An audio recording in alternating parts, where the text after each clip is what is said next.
everyone, I'm Shivani Solanki and I welcome you all to the Law Wala channel where we are dealing with the capsule number 3 of Indian Evidence Act which is a part of UPPCSJ preliminary examination.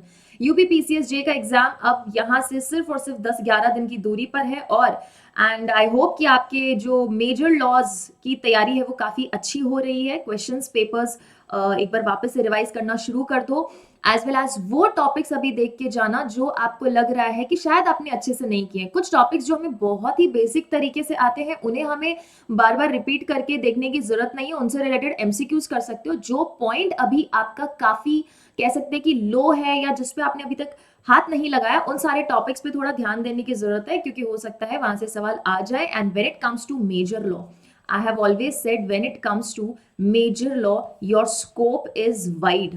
कुछ भी पूछा जा सकता है but when it comes to minor law scope is very narrow. तो minor laws को आपको सबसे पहले करना चाहिए और फिर मेजर लॉज का एक बार रिवीजन कर लो. बट उसके साथ साथ मेक श्योर कि डेली दो माइनर लॉ को भी आप रिवाइज करते रहें because this will be very scoring for you. Minor law में आप नेगेटिव मार्किंग का रिस्क ले सकते हो बट मेजर लॉ में शायद आप नेगेटिव मार्किंग का रिस्क नहीं लोगे और लेना भी नहीं until and unless you are able to understand the complete question or put or use your legal logic and then attempt the question. So without wasting any time we will begin with the today's session जहां पे हम deal करने वाले हैं section number 91 से लेके 100 का segment which deals with exclusion of oral evidence bye documentary evidence. फिर पढ़ने वाले हैं हम बर्डन ऑफ प्रूफ जहां से सबसे ज्यादा टाइप ऑफ क्वेश्चंस बनते हैं. राइट सीधा सेक्शन बेस्ड बन सकता है, नंबर ऑफ इयर्स बेस्ड बन सकता है, टाइटल बेस्ड बन सकता है, टाइप ऑफ प्रिजम्पशन बेस्ड बन सकता है, burden of proof lies on हुम. तो काफी सारी ऐसी चीजें जहां से बर्डन ऑफ प्रूफ से आ सकता है. तो वहां से हम डील करेंगे section 1012 114A and then finally we will discuss with estoppel that is 115 to 117. और last session that is fourth capsule में हम डील करेंगे witnesses and examination of witnesses से. ओके तो पहले ये देखेंगे कि जो हमारा सेक्शन नंबर 91 से 100 का सेगमेंट है ना, that is your exclusion of oral evidence bye documentary evidence. अब यहां से एक इंपॉर्टेंट सवाल जो आपके सामने आया पहले उसको देखते हैं, उसके बाद इससे रिलेटेड कंसेप्ट को समझेंगे. हमें इसमें से स्टूडेंट्स इनकरेक्ट स्टेटमेंट को मार्क करना है. जहां पे फर्स्ट है if a contract is contained in several letters all the letters in which it is contained must be proved. If the contract is in bill of exchange, the bill of exchange must be proved. Fourth is, if bill of exchange is drawn in a set of 3, only one is need to be proved. And D is, A gives B receipt of money paid by A. Oral evidence is offered for the payment. The evidence is not admissible. क्या इस case में हमारा evidence admissible नहीं होगा? Fourth point कह रहा है एक पर्सन है जिसने बी को एक रिसीट दिया. किस चीज का रिसीट दिया उसने? इस चीज का रिसीट दिया है कि मैंने आपको पेमेंट कर दिया है. अब जब वो रिसीट हमारा एक डॉक्यूमेंट्री एविडेंस है तो in this case can now oral evidence as to the offering of the payment be given in to the court. क्या दे सकते हैं हम ऐसा ओरल एविडेंस जहां पे आपका डॉक्यूमेंट्री एविडेंस रिसीट की बात कर रहा है?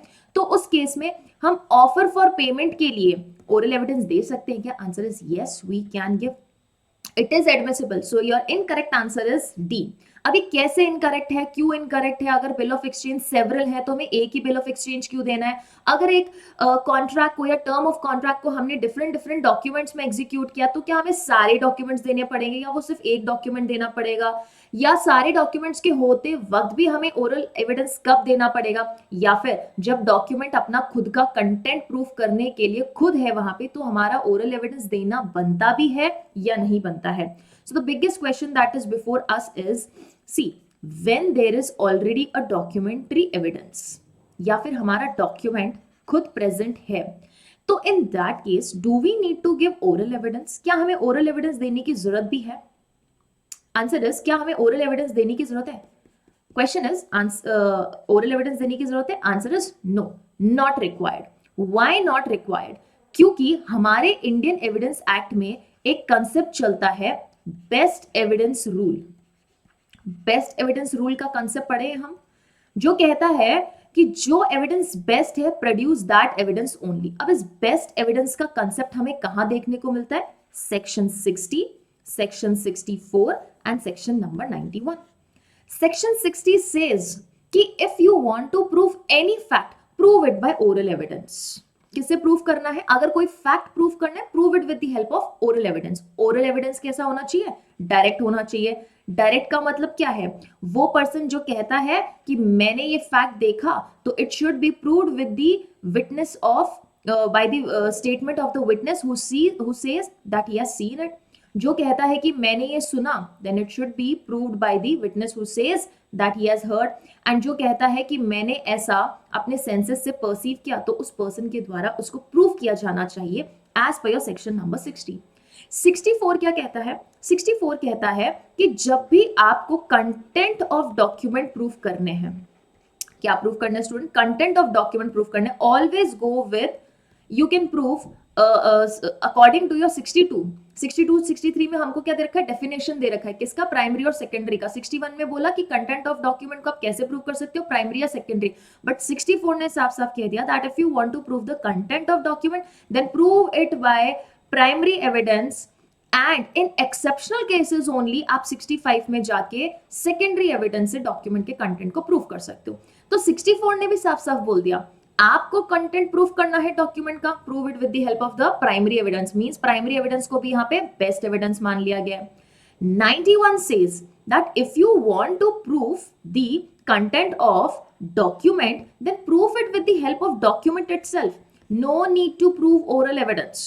No need to give oral evidence. इसीलिए कहा जा रहा है जब आपका डॉक्यूमेंट्री एविडेंस है तो उस केस में ओरल एविडेंस एक्सक्लूड हो जाएगा। एक्सक्लूड हो जाएगा मतलब उसको बाहर भेज देंगे, निकल जाओ, आपकी जरूरत नहीं है।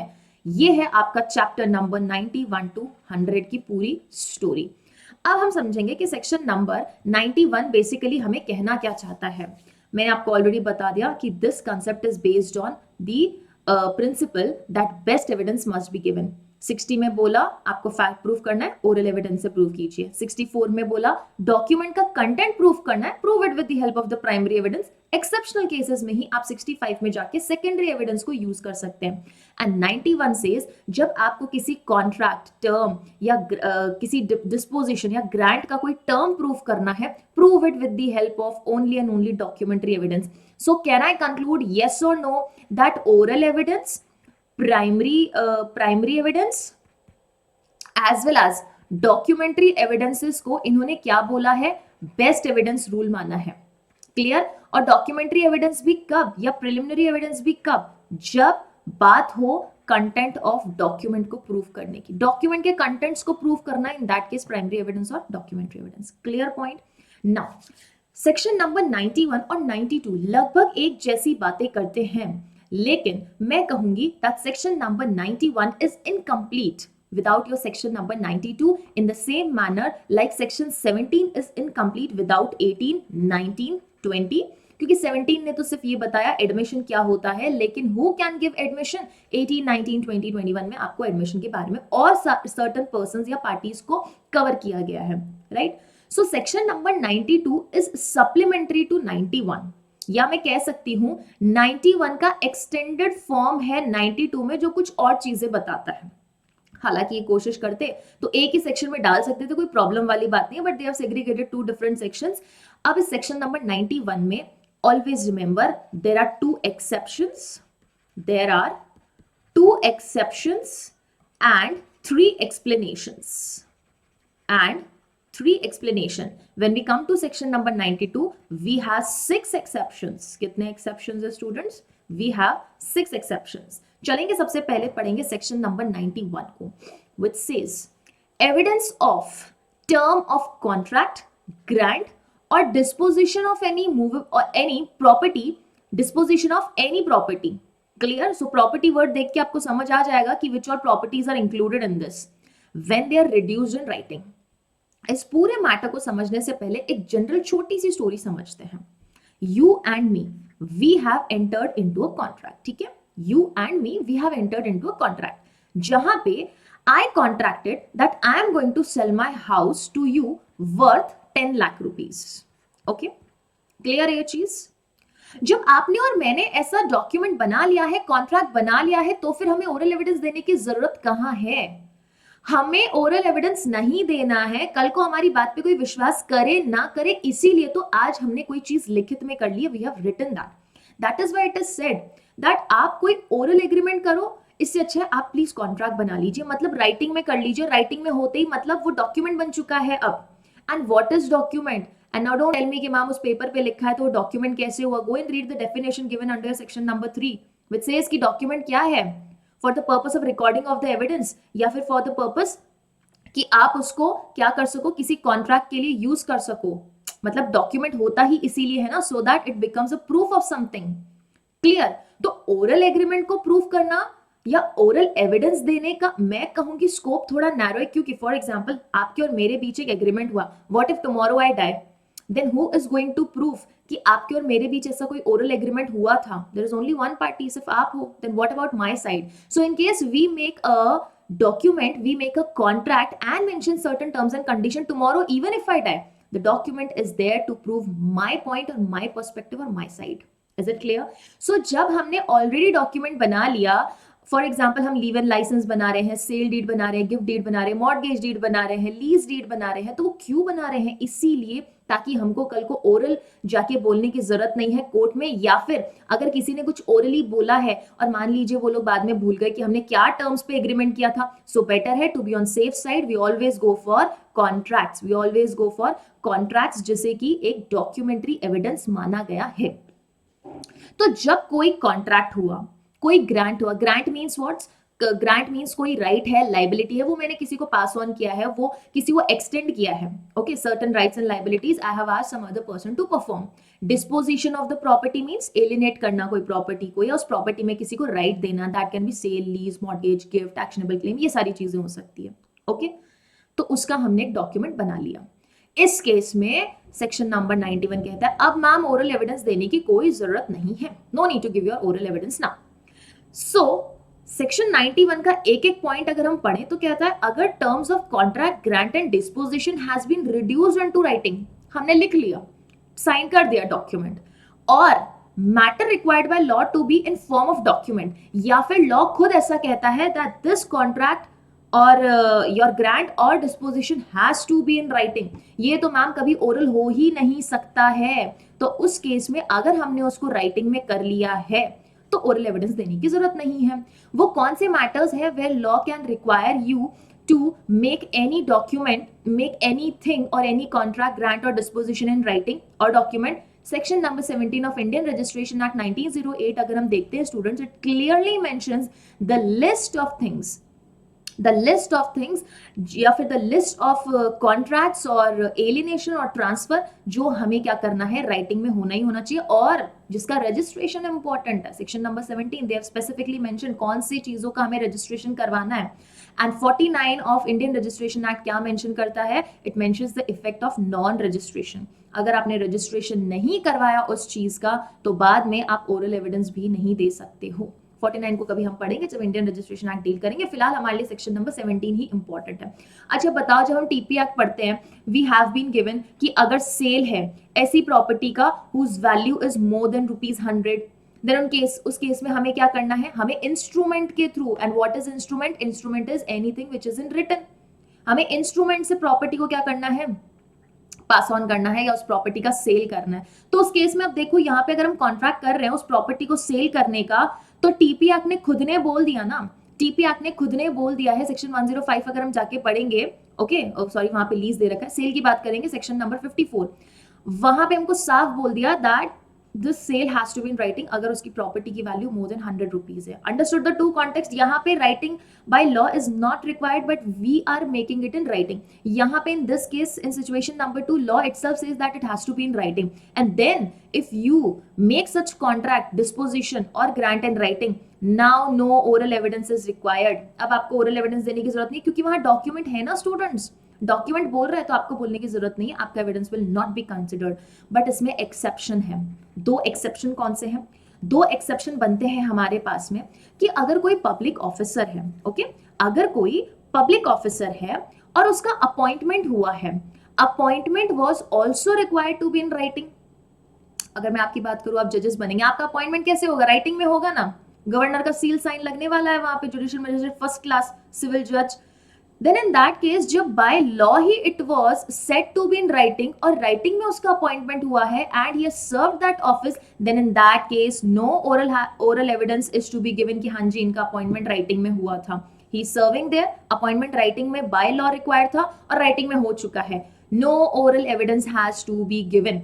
Okay, so this is an exception. अब आगे देखें तो यहाँ पे ना इस सेक्शन नंबर 91 के हमारे पास में दो एक्सेप्शन दे रखे हैं. सेक्शन नंबर 91 क्या कहता है कि इन मैटर्स में आपको ओरल एविडेंस देने की जरूरत नहीं है, डॉक्यूमेंट्री एविडेंस चलेगा. लेकिन एक्सेप्शन ने दो चीजें बताई जहां बोलता है यहाँ पे आपको डॉक्यूमेंट्री एविडेंस भी देने की जरूरत नहीं है. वो कौन सी चीजें हैं? फर्स्ट सिचुएशन इज व्हेन जब कोई पब्लिक ऑफिसर की अपॉइंटमेंट हुई है and that appointment had to be into writing.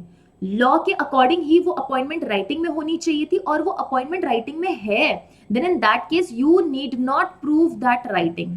उस राइटिंग को प्रूव करने की जरूरत नहीं है. It is sufficient that that public officer is serving. Clear? कल को आप जजेस बनेंगे, है ना, जो आई एम श्योर कि आप बनने वाले हैं, तो जब जजेस बनेंगे तो आपकी अपॉइंटमेंट इन राइटिंग होगी. किसके द्वारा? गवर्नर का साइन सील लगने वाला है for judicial magistrate first class और सिविल जजेस. परफेक्ट.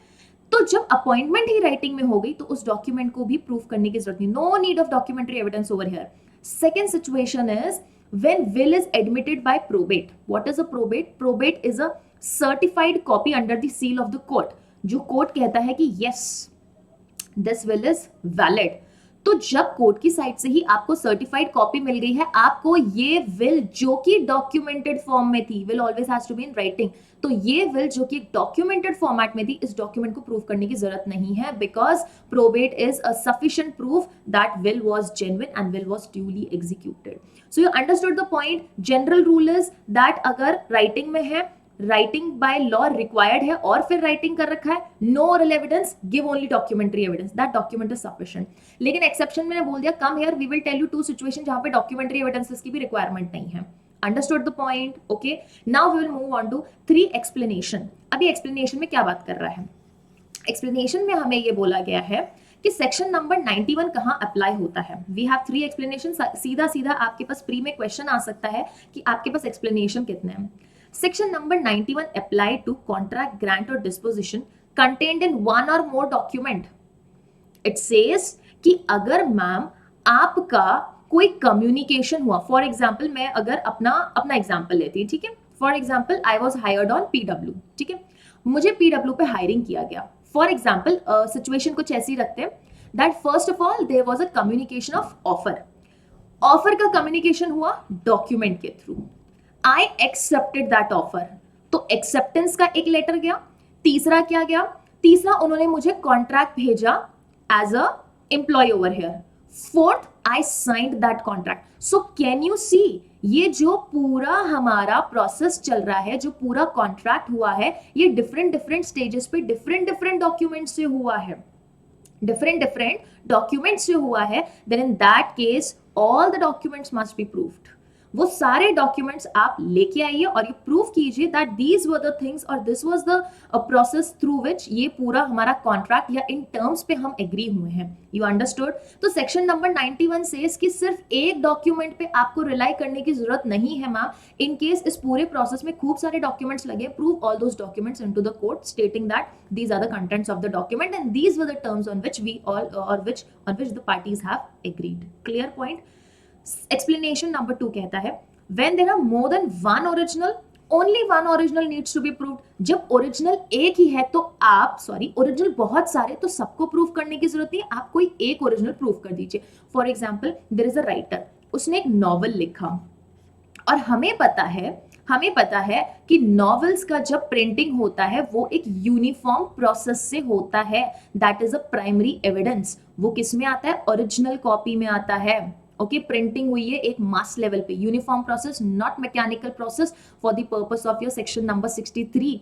सो 62 के अकॉर्डिंग हमारा ये एक यूनिफॉर्म प्रोसेस से नॉवेल्स बन रही है, बुक्स बन रही है, तो सभी ओरिजिनल कॉपीज हैं. तो आप किसी एक कॉपी को प्रोड्यूस कर दीजिए, नॉट कॉपी, किसी एक ओरिजिनल को प्रोड्यूस करके उसका कंटेंट या वो डॉक्यूमेंट प्रूफ कीजिए, बाकी सबकी जरूरत नहीं है. Third explanation says that in document any statement of fact other than section number 91 then oral evidence can be given to prove that fact. कहने का मतलब ये है that there was a contract between Mr. A and Mr. B. इनके बीच एक contract था. A said that I am going to give you Indigo.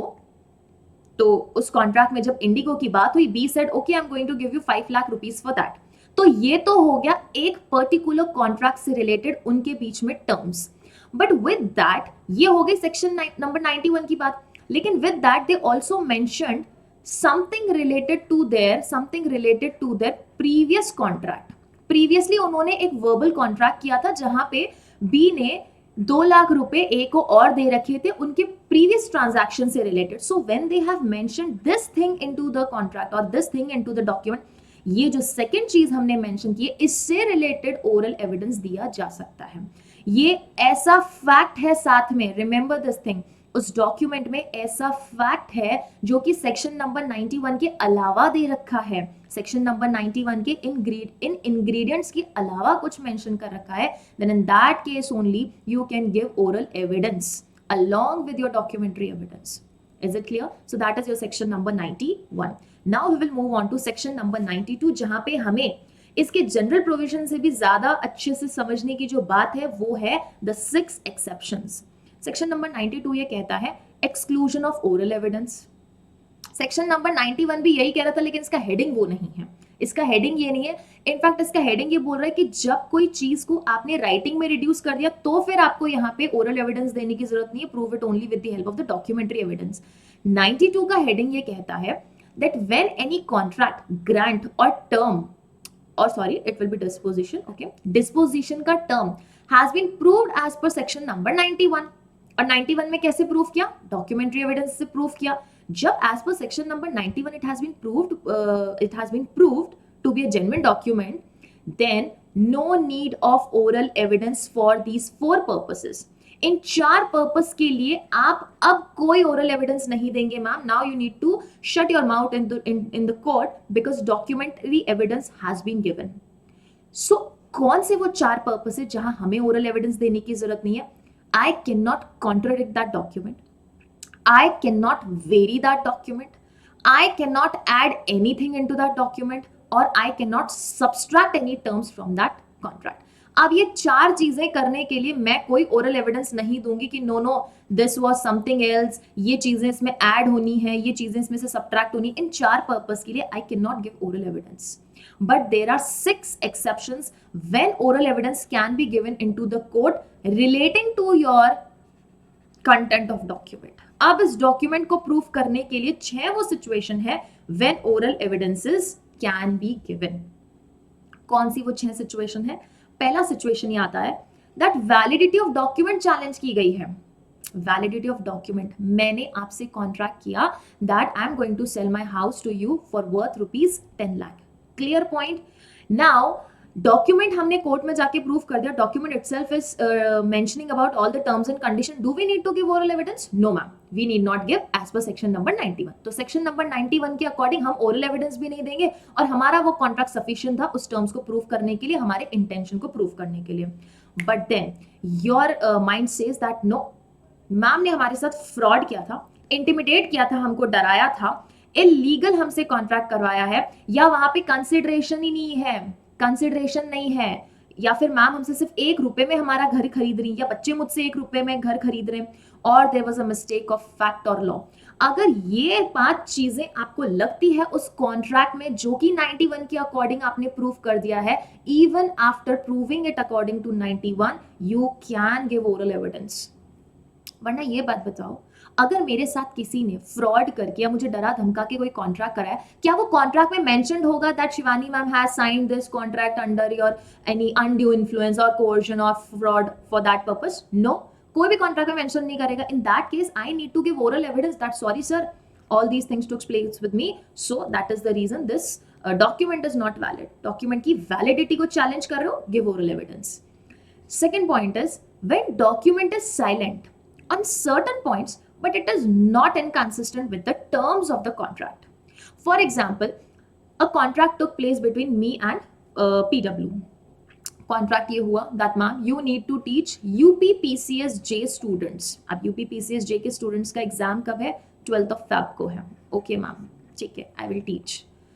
लेकिन उसमें मेरा उनके साथ एज एन एम्प्लॉय का टाइम पीरियड मेंशन नहीं था, ड्यूरेशन मेंशन नहीं था.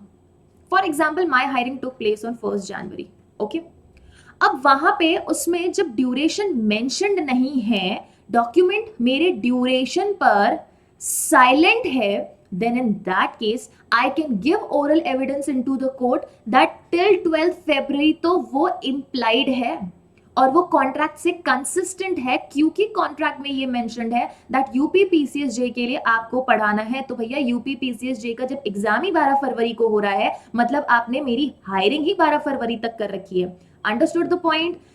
यहाँ पे जो जिस चीज पे डॉक्यूमेंट साइलेंट है वो कॉन्ट्रैक्ट के टर्म से इनकंसिस्टेंट नहीं है. अब बताओ, जब ये ड्यूरेशन नहीं लिखा था कि 1.5 महीने के लिए हायरिंग है, अगर ये ड्यूरेशन नहीं लिखा है तो भी अगर मैं कोर्ट में जाके प्रूफ करती हूँ ये मेरे कॉन्ट्रैक्ट के टर्म्स के साथ इनकंसिस्टेंट नहीं है ना, क्योंकि कॉन्ट्रैक्ट खुद बोल रहा है यूपी पीसीएसजे के इस एग्जामिनेशन के लिए, प्रिलिमिनरी के लिए पढ़ाना है. बराबर चीज, point is clear. So document silent था उस चीज पे, लेकिन कॉन्ट्रैक्ट के टर्म्स के साथ इनकंसिस्टेंट नहीं है. कंसिस्टेंट चीज बोल रहे हो आप, जो चीज उस डॉक्यूमेंट के साथ कंसिस्टेंट होनी चाहिए थी वो साइलेंट है ना, उसके बारे में कुछ बताया नहीं, आप उसके बारे में ओरल एविडेंस दे सकते हो कोर्ट में. That this is the point. Okay, third point is condition precedent for performance of the contract. Contract को परफॉर्म करने के लिए कोई कंडीशन पहले आपको परफॉर्म करनी थी मैम, एंड देन उसके बाद वो कॉन्ट्रैक्ट एग्जीक्यूट होता. सो कॉन्ट्रैक्ट में वो सारी चीजें मेंशन्ड है, but the condition precedent was not mentioned in the contract, और you perform that condition, but now your another party is denying that thing, और आपने इस कॉन्ट्रैक्ट को या इस डॉक्यूमेंट को एज पर 91 तो प्रूफ कर दिया, बट वो कंडीशन प्रीसीडेंट को कैसे प्रूफ करूंगी? ओरल एविडेंस से प्रूफ करूंगी. I can go and tell, for example, if you are working as an internee at some place, कहीं इंटर्नशिप कर रहे हो, आपका इंटर्नशिप का एक कॉन्ट्रैक्ट बना जहां पे उस कंपनी ने बोला सी स्टूडेंट्स आप अपना आईपैड लेके आइएगा. आईपैड लेके आएंगे, if you have iPad only then we are going to hire you, because यहाँ पे typing work and research work बहुत ज्यादा चलता है. So what was the condition precedent? IPad was the condition precedent. There was your contract. Internee और employ का, internee and employer का contract already था, लेकिन इस दूसरे एग्रीमेंट को या इस कंडीशन प्रीसीडेंट को you can prove that see no doubt you have proved this contract according to 91, but this condition of having a iPad before joining was also a important condition. इसको आप orally prove कर सकते हो even if इसके बारे में कहीं mention करके नहीं दिया है contract में तो भी. Okay?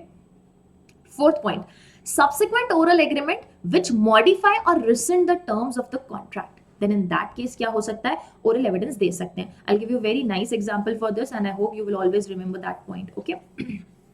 अब देखो ये सिचुएशन क्या कह रहा है. फोर्थ पॉइंट ये बोल रहा है एक कॉन्ट्रैक्ट ऑलरेडी हो चुका था, बट सब्सिक्वेंटली दोनों पार्टीज के बीच क्या हुआ, दोनों पार्टीज के बीच यहाँ पर आगे जाके एक ओरल एग्रीमेंट हुआ, जिसकी वजह से आपका पहला वाला कॉन्ट्रैक्ट क्या होता है? मॉडिफाई होता है, रिसेंड होता है. देन इन दैट केस वो जो आपने ओरल एग्रीमेंट किया उससे रिलेटेड आप जाके कोर्ट में क्या कर सकते हो? ऐसा ओरल एविडेंस दे सकते हो. For example, this was a teacher. ठीक है, ये एक एडुकेटर था. ओके, ये एक एडुकेटर था, ये एक कंपनी में पढ़ाता था. ठीक है, एक एडटेक कंपनी में पढ़ा रहा है. पढ़ा क्या रहा है? आरजीएस पढ़ा रहा है. यहाँ पे 1-2 साल तक आरजीएस पढ़ाया और उनका कॉन्ट्रैक्ट भी ये था कि आप आरजीएस के स्टूडेंट्स को पढ़ाओगे. ही सेड ओके फाइन, मैं पढ़ाऊंगा. But after 2 years what did that edtech company do? Edtech company ने एक ओरल एग्रीमेंट कर लिया इस एडुकेटर से. ये कौन सा एग्रीमेंट है? ये ओरल एग्रीमेंट किया. ओके, ये डॉक्यूमेंटेड था. एक ओरल एग्रीमेंट कर लिया कि जब आप आरजीएस के स्टूडेंट्स को पढ़ा ही रहे हो तो थोड़ा सा डिफरेंट सिलेबस रहता है. Why don't you teach JLO students also? So educator said okay I will teach JLO students also, but sir what about my salary? थोड़ा एडिशनल पढ़ाना पड़ रहा है. I am going to teach 2 hours a day. Then in that case what? He said ठीक है, आपका जितना hours बढ़ेगा उतने आवर्स के अकॉर्डिंग आपका सैलरी बढ़ा दिया जाएगा. He was like okay fine. So RGS से related we have documentary evidence, but we do not have any documentary evidence related to JLO. तो ये जो subsequent oral agreement हुआ, जिसकी वजह से कि फर्स्ट एग्रीमेंट में चेंजेस हो रहे हैं, मॉडिफिकेशन हो रहा है, क्योंकि उसका नंबर ऑफ आवर्स या फिर कमिटमेंट या जो एफर्ट्स है वो डबल हो रहे हैं ना. देन इन दैट केस जो सेकेंड ओरल एग्रीमेंट हुआ है उससे रिलेटेड कोर्ट में ओरल एविडेंस दिया जा सकता है. Understood? But you need to keep in mind that the subsequent oral agreement is affecting or modifying or rescinding your first documentary evidence or first contract. Remember this point for the fourth point under your section number, or fourth exception under your section number 92. Fifth point says any usage or custom which is annexed to the contract but not expressly mentioned. कोई custom है, कोई usage है, कोई प्रथा है जो कि उस जो कि उस कॉन्ट्रैक्ट के साथ अटैच्ड है लेकिन उसमें मेंशन्ड नहीं है, उससे रिलेटेड ओरल एविडेंस दिया जा सकता है. For example, PW hired me. Okay, यही सारे एग्जाम्पल दिमाग में आ रहे हैं, ठीक है, क्योंकि क्या होता है, इंसान वही एग्जाम्पल्स देता है जो उसके आसपास जनरली हो रहा होता है, क्योंकि we observe those things better. Okay, so practical चीजों से ही हम कनेक्ट करेंगे. For example, PW hired me. Okay, PW ने मुझे हायर किया एंड व्हाट हैपेंड वाज कि दे टोल्ड कि मैम आपको ऑनलाइन पढ़ाना है. मैं ठीक है, ऑनलाइन पढ़ा दूंगी. अब जब ऑनलाइन पढ़ाना है तो ये कस्टम है, ये रिचुअल है कि आपके पास वेबकैम होना मांगता है. तो ऐसा नहीं है ना that ma'am you are going live without webcam. I can not say that क्यों, आपने तो मुझे बताया ही नहीं दैट वेबकैम और pen tab is necessary for teaching. They can say, ma'am, this is the custom, this is the usage, this is so very obvious then that when you are teaching students live, you ought to have a webcam, you ought to have a pen tab, you ought to have light, you ought to have good network connection. अगर expressly mentioned नहीं भी है तो भी इतनी सद्बुद्धि तो है आप में ना कि मैम की ये चीजें तो रिक्वायर्ड है. These things are attached to the contract because we have expressly written in contract that you need to teach online. Offline पढ़ाते तो समझ आता कि इन सब चीजों की आपको जरूरत ही नहीं है. और अगर ऑफलाइन कॉन्ट्रैक्ट का हमारा कुछ ऑफलाइन टीचिंग का कॉन्ट्रैक्ट होता तो वहां ऑब्वियस है ना कि आपके पास डायरेक्ट होना चाहिए, राइट? सो कुछ चीजें ऐसी है जो कॉन्ट्रैक्ट के साथ बाय डिफॉल्ट अटैच्ड है, अंडरस्टूड है, but they are not mentioned. Then in that case उन चीजों से रिलेटेड ओरल एविडेंस दिया जा सकता है. Now the concern company can go into the court and say that ma'am is denying to teach. How can you deny to teach ma'am? I can say you did not tell me about all these things कि ये सारी चीजें required है. In that case the company can give oral evidence as to the fact that all the requirement of all these instrument or equipment is obvious, it is the nature of this business और the nature of the occupation कि यहाँ पे ऐसा custom है कि आपको online पढ़ाना, you need to have laptop, pen tab, webcam, internet connection and lightings. बराबर, clear point. Sixth is manner in which the language of document is related to the existing facts. In case language ऐसी है जो कि मुझे समझने में problem कर रही है तो वहां पे ओरल एविडेंस दिया जा सकता है कि जो एग्जिस्टिंग फैक्ट्स है उन्हीं से रिलेटेड वो लैंग्वेज है, कुछ अलग भाषा नहीं लिखी गई है. जो लैंग्वेज उस कॉन्ट्रैक्ट में लिखी गई है that is related to the existing facts only. उसका एक्चुअल मीनिंग क्या है, किस कॉन्टेक्स्ट में वो बताई जा रही है, उस चीज का oral evidence can be given under your exception number 6 of section number 92. If this point is clear to each and every student, then let me know into the comment section कि हाँ जी मैम ये clear है. और अगर कोई भी doubt है, since you all are watching this recorded session, कोई भी डाउट है you can leave it in your live chat और in the comment section, that will be addressed. Okay, so हर एक्सेप्शन का एक एग्जाम्पल या तो आप खुद से बना सकते हैं या फिर जितने भी इलस्ट्रेशन आपको बैरेक्ट में दे रखे हैं वो इलस्ट्रेशन जरूर से पढ़ के जाएं, क्योंकि वहां से क्वेश्चंस आते हैं, डायरेक्ट क्वेश्चंस आते हैं, जिसका सैंपल अभी मैं आपको थोड़ी देर में बता दूंगी. Okay, clear. Next, now we will come on to exclusion of oral evidence. 91 ने क्या कहा स्टूडेंट्स? ओरल एविडेंस हमें नहीं चाहिए. 92 ने भी यही बोला, ओरल एविडेंस हमें नहीं चाहिए, but there are certain exceptions जहां पे ओरल एविडेंस चल सकता है. 93 एंड 94 भी यही चीज कह रहा है कि हमें ओरल एविडेंस नहीं चाहिए. इन दोनों को मैंने एक साथ क्लब क्यों किया है students? Because they both relate to the language and document. 95 से लेके 99 तक हम कुछ वो सेक्शंस पढ़ेंगे, 5-6 सेक्शंस हम वो पढ़ेंगे जो ये बोलते हैं कब ओरल एविडेंस आप दे सकते हो. सो इवन इफ चैप्टर का नाम ये है कि you can not give oral evidence in case of documentary evidence, there are some sections, there are number of provisions which says that documentary evidence जब आप दे रहे हो तो ओरल एविडेंस साथ में दे सकते हो. Always remember this thing, okay? So 93 में ये कहा है जब आपने कोई डॉक्यूमेंट बनाया या जो आप डॉक्यूमेंट्री एविडेंस कोर्ट में सबमिट कर रहे हैं उसमें ऐसी लैंग्वेज है विच इज एम्बिगुअस या defective, now you are not allowed to give any oral evidence. You should have used your brain कि आप जब ऐसा डॉक्यूमेंट बना रहे हो तो लैंग्वेज एम्बिगुअस कैसे लिख रहे हो. एम्बिगुअस, एम्बिग्विटी मतलब the meaning of which is not clear on the face of it. Remember this thing, this is patent ambiguity. मतलब पहले से ही ये है, पहले से ही आपको डे वन से ये दिख रही है. The ambiguity is visible on face of it. Always remember this. Prima facie मैं कह सकती हूँ, प्राइमा फेसा है, एम्बिग्विटी है वहां पे, या डिफेक्ट है कुछ लैंग्वेज में. You can not give your oral evidence and say no this is not the thing which we actually meant to say. Now no oral evidence. Further section number 94 क्या कहता है स्टूडेंट्स, दैट आपके document की language ऐसी है जो plane है, बिल्कुल साफ सुथरा, मतलब समझ आ रहा है, एक्यूरेटली एग्जिस्टिंग फैक्ट्स को भी अप्लाई करती है. So now you can not give any oral evidence to say that no this language did not meant to apply to this fact. मतलब जब डॉक्यूमेंट में आपने क्लियरली लिखा है that ma'am you need to teach judiciary students, then बाद में company oral evidence देके ये नहीं कह सकती that no ma'am we did not meant to say judiciary, we meant to say CLAT या we meant to say some other exam. Okay, जब आपने डॉक्यूमेंट में क्लियरली लिखा है that you have to teach for UP PCS J students, then बाद में you can not give oral evidence and say no ma'am हमने तो बोला था कि आपको यूपीएससी के स्टूडेंट्स को पढ़ाना है. Is it clear? सो बहुत प्लेन और क्लियर मीनिंग है क्योंकि आपने यूपी पीसीएस जे के सारे सब्जेक्ट्स भी मेंशन कर रखे हैं, 9 माइनर लॉज एंड एवरीथिंग. तो साफ साफ दिख रहा है कि आपने जुडिशरी के लिए हायरिंग की है, ना कि पब्लिक सर्विस कमीशन के लिए, ना कि एडमिनिस्ट्रेटिव सर्विसेज के लिए.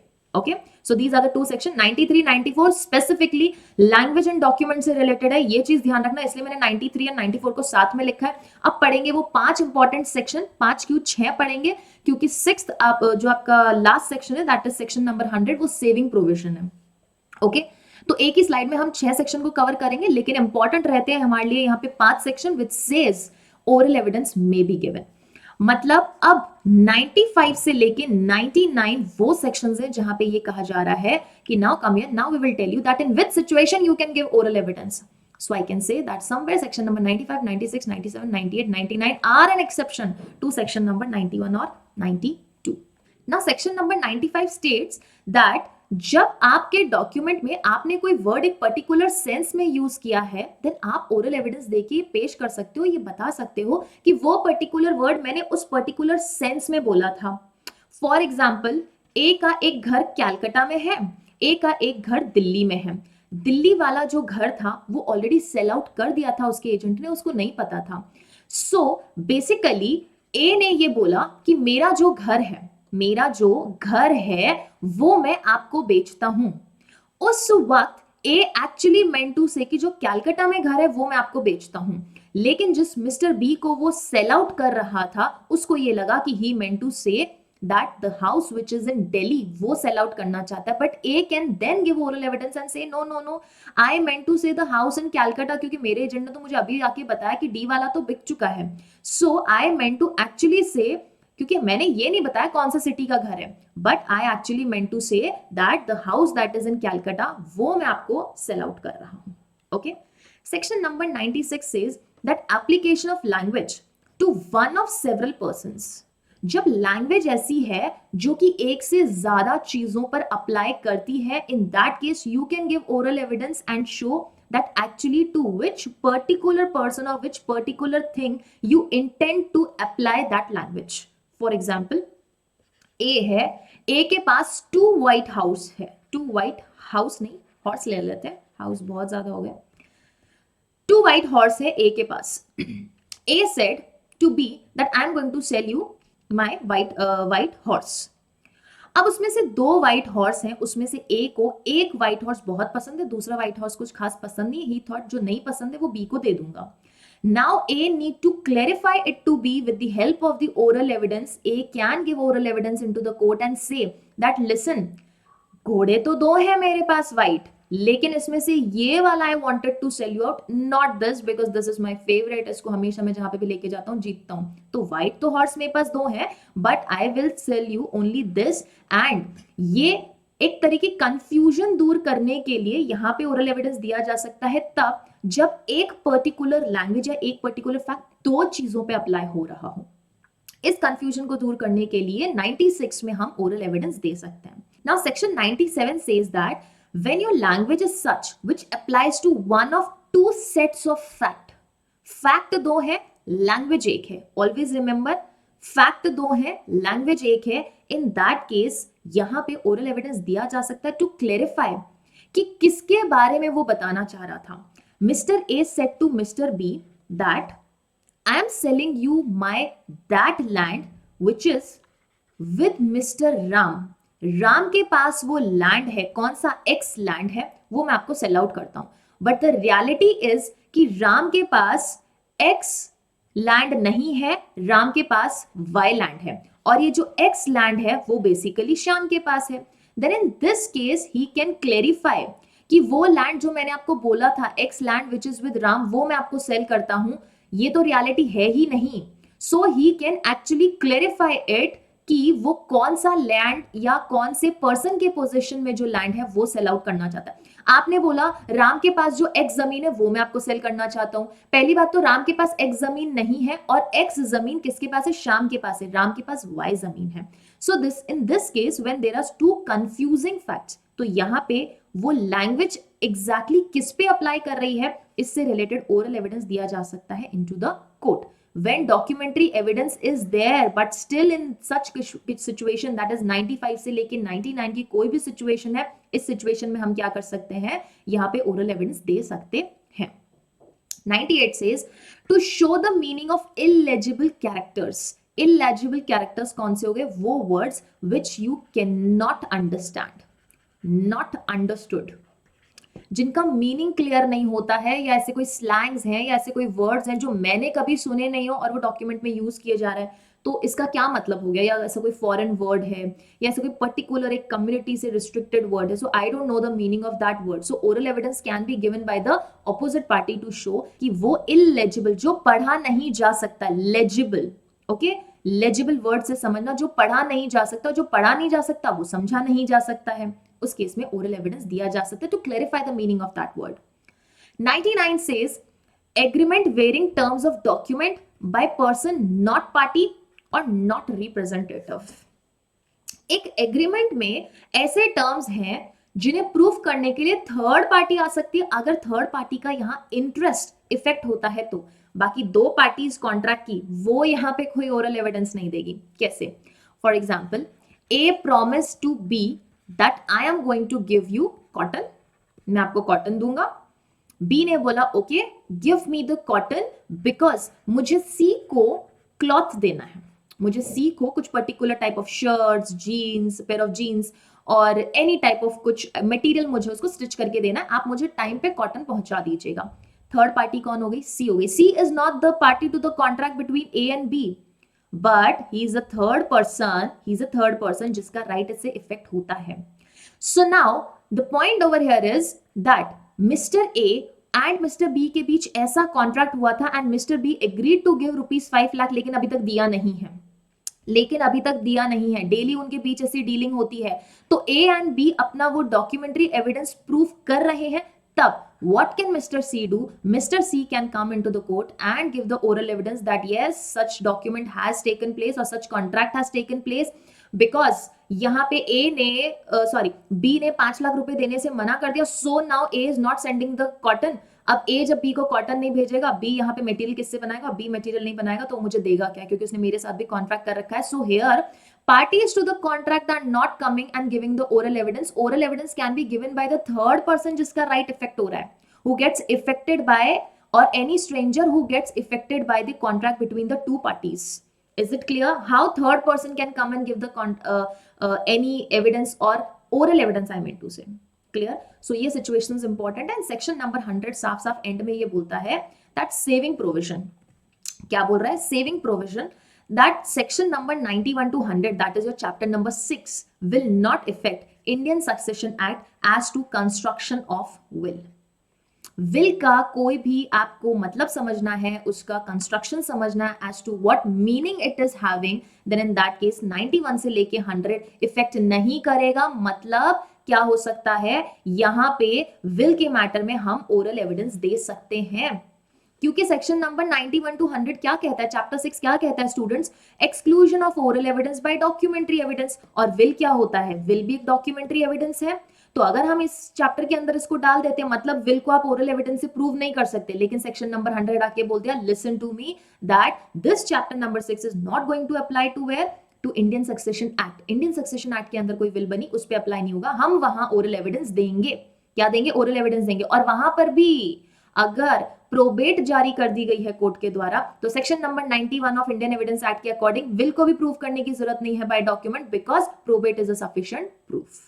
ओके, सेक्शन नंबर 91 के एक्सेप्शन के अकॉर्डिंग ना तो विल को हम ओरल एविडेंस से प्रूव करेंगे, ना ही डॉक्यूमेंट्री एविडेंस से प्रूव करेंगे, क्योंकि जो प्रोबेट है वो एक नया तरीके का जो हमारा डॉक्यूमेंट है, which is a certified copy given by your court under the seal of the court, उस केस में हमें विल भी प्रूव करने की जरूरत नहीं है। Probate is sufficient proof. Is it clear?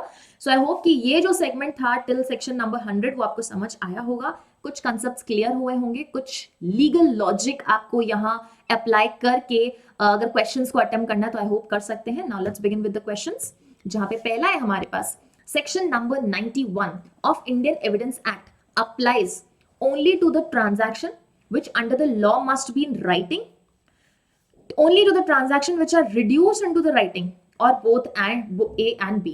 हमने सेक्शन नंबर 91 में पढ़ा कि दो सिचुएशंस में आपका अगर कॉन्ट्रैक्ट है, पहला अगर कॉन्ट्रैक्ट ग्रांट या डिस्पोजिशन आपने खुद ही राइटिंग में कर लिया, या फिर कॉन्ट्रैक्ट ग्रांट और disposition which is required by law to be in writing. इसका एग्जांपल मैंने आपको दिया था, सेल, मॉर्गेज, गिफ्ट, लीज।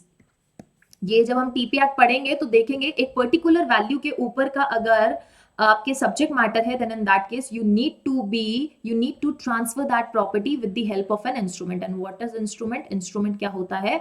एक ऐसी चीज जो आप राइटिंग में ट्रांसफर करते हो। Okay, so right answer is both A and B. A agrees in writing to sell a horse to B for ₹1000 और ₹1500। कॉन्ट्रैक्ट में आप लिख रहे हो या तो 1000 में दूंगा या फिर 1500 रुपए में दूंगा। To show which price was given under Indian evidence act. क्या वो अब यहां पे एविडेंस दे सकता है क्या? पहले ये लॉजिक मत लगाना हाँ मैम गलती हुई होगी तो, क्या ये प्राइमा फेसा है? एम्बिग्विटी नहीं है, this is patent ambiguity. Ambiguity है लेकिन कैसी है? प्राइमा फेसी है।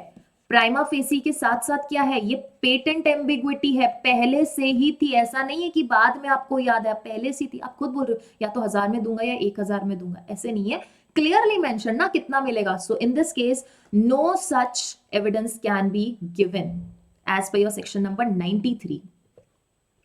Section 92 of Indian Evidence Act is applicable to dispute between parties to the instrument or their representative, both A and B or none of the above। अगर 92 को हम पढ़ेंगे तो हमें पता चलेगा, इनफैक्ट 91 को भी अगर हम पढ़ते हैं तो पार्टीज या उनके रिप्रेजेंटेटिव्स के बीच ऐसा कोई कॉन्ट्रैक्ट है, ग्रांट है, डिस्पोजिशन ऑफ प्रॉपर्टी है, in that case your documentary evidence will prevail and not the oral evidence.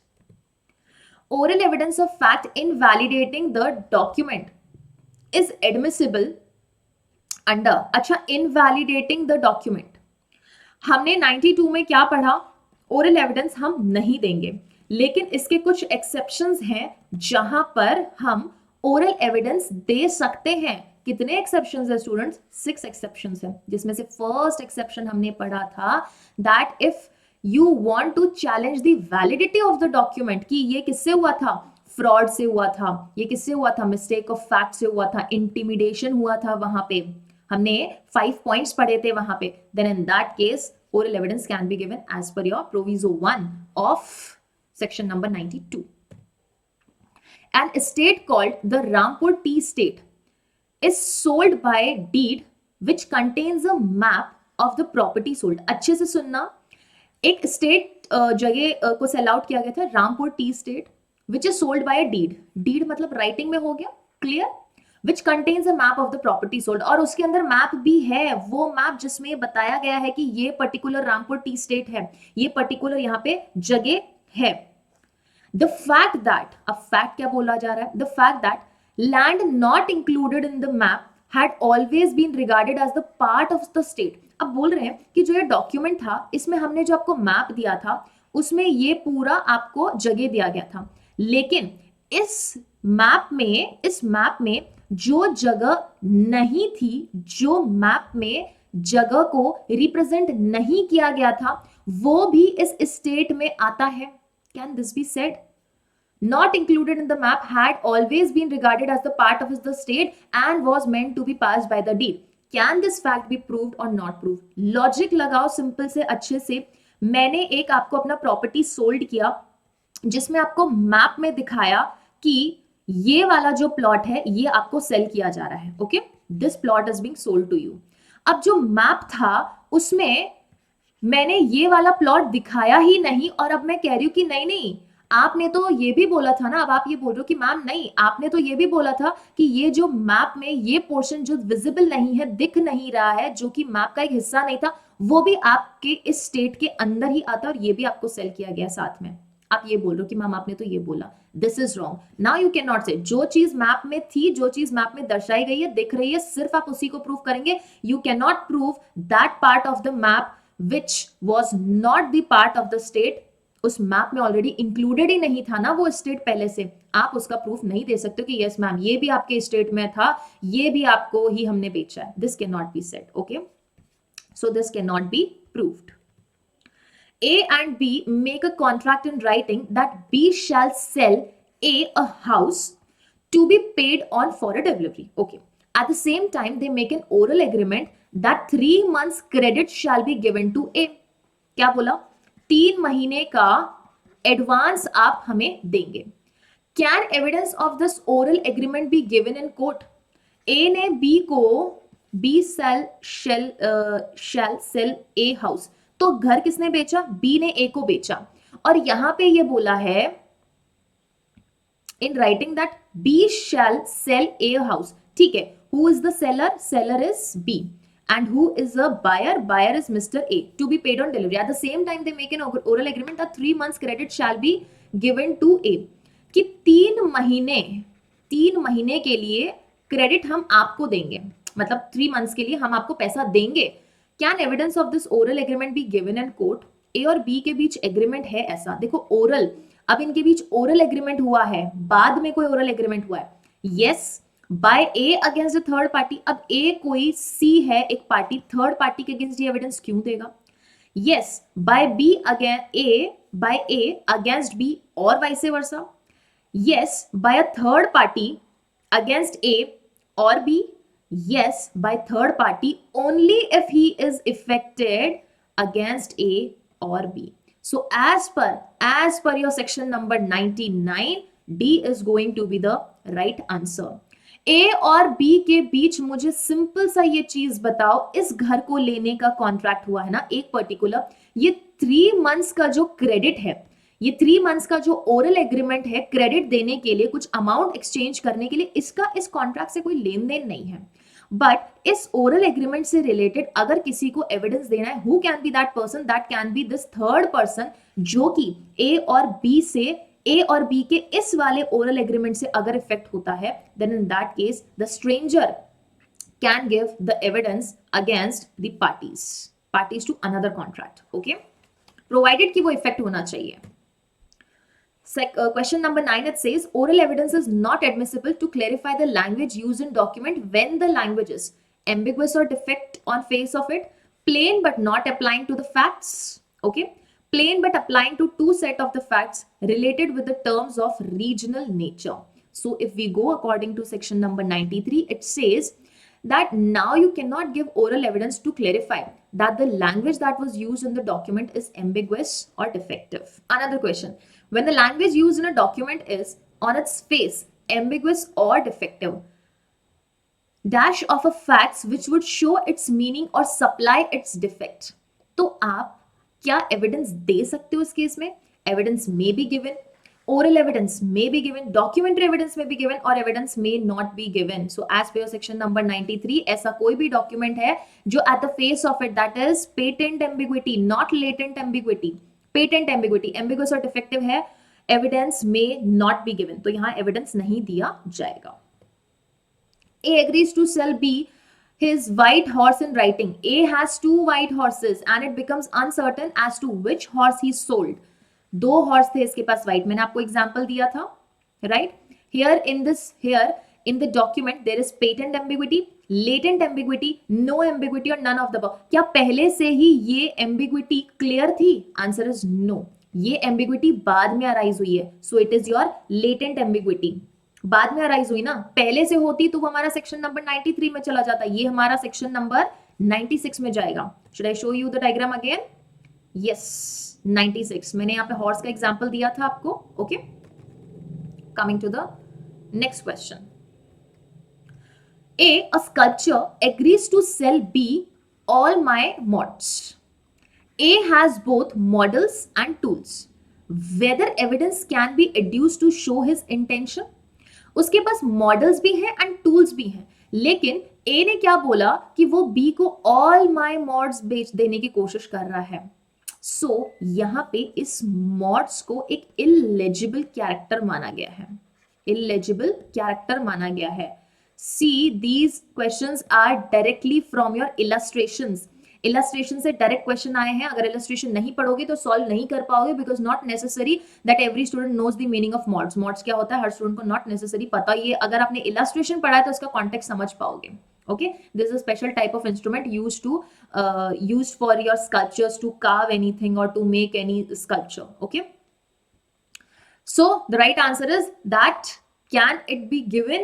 Yes, it can be given as per your section number 98. अगर illegible characters हैं तो यहाँ पे वो क्या कर सकता है, ऐसा एविडेंस दे सकता है. एविडेंस कैसा? Oral evidence.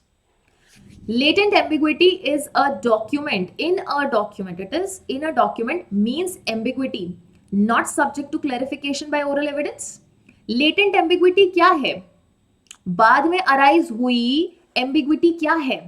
Not subject to clarification.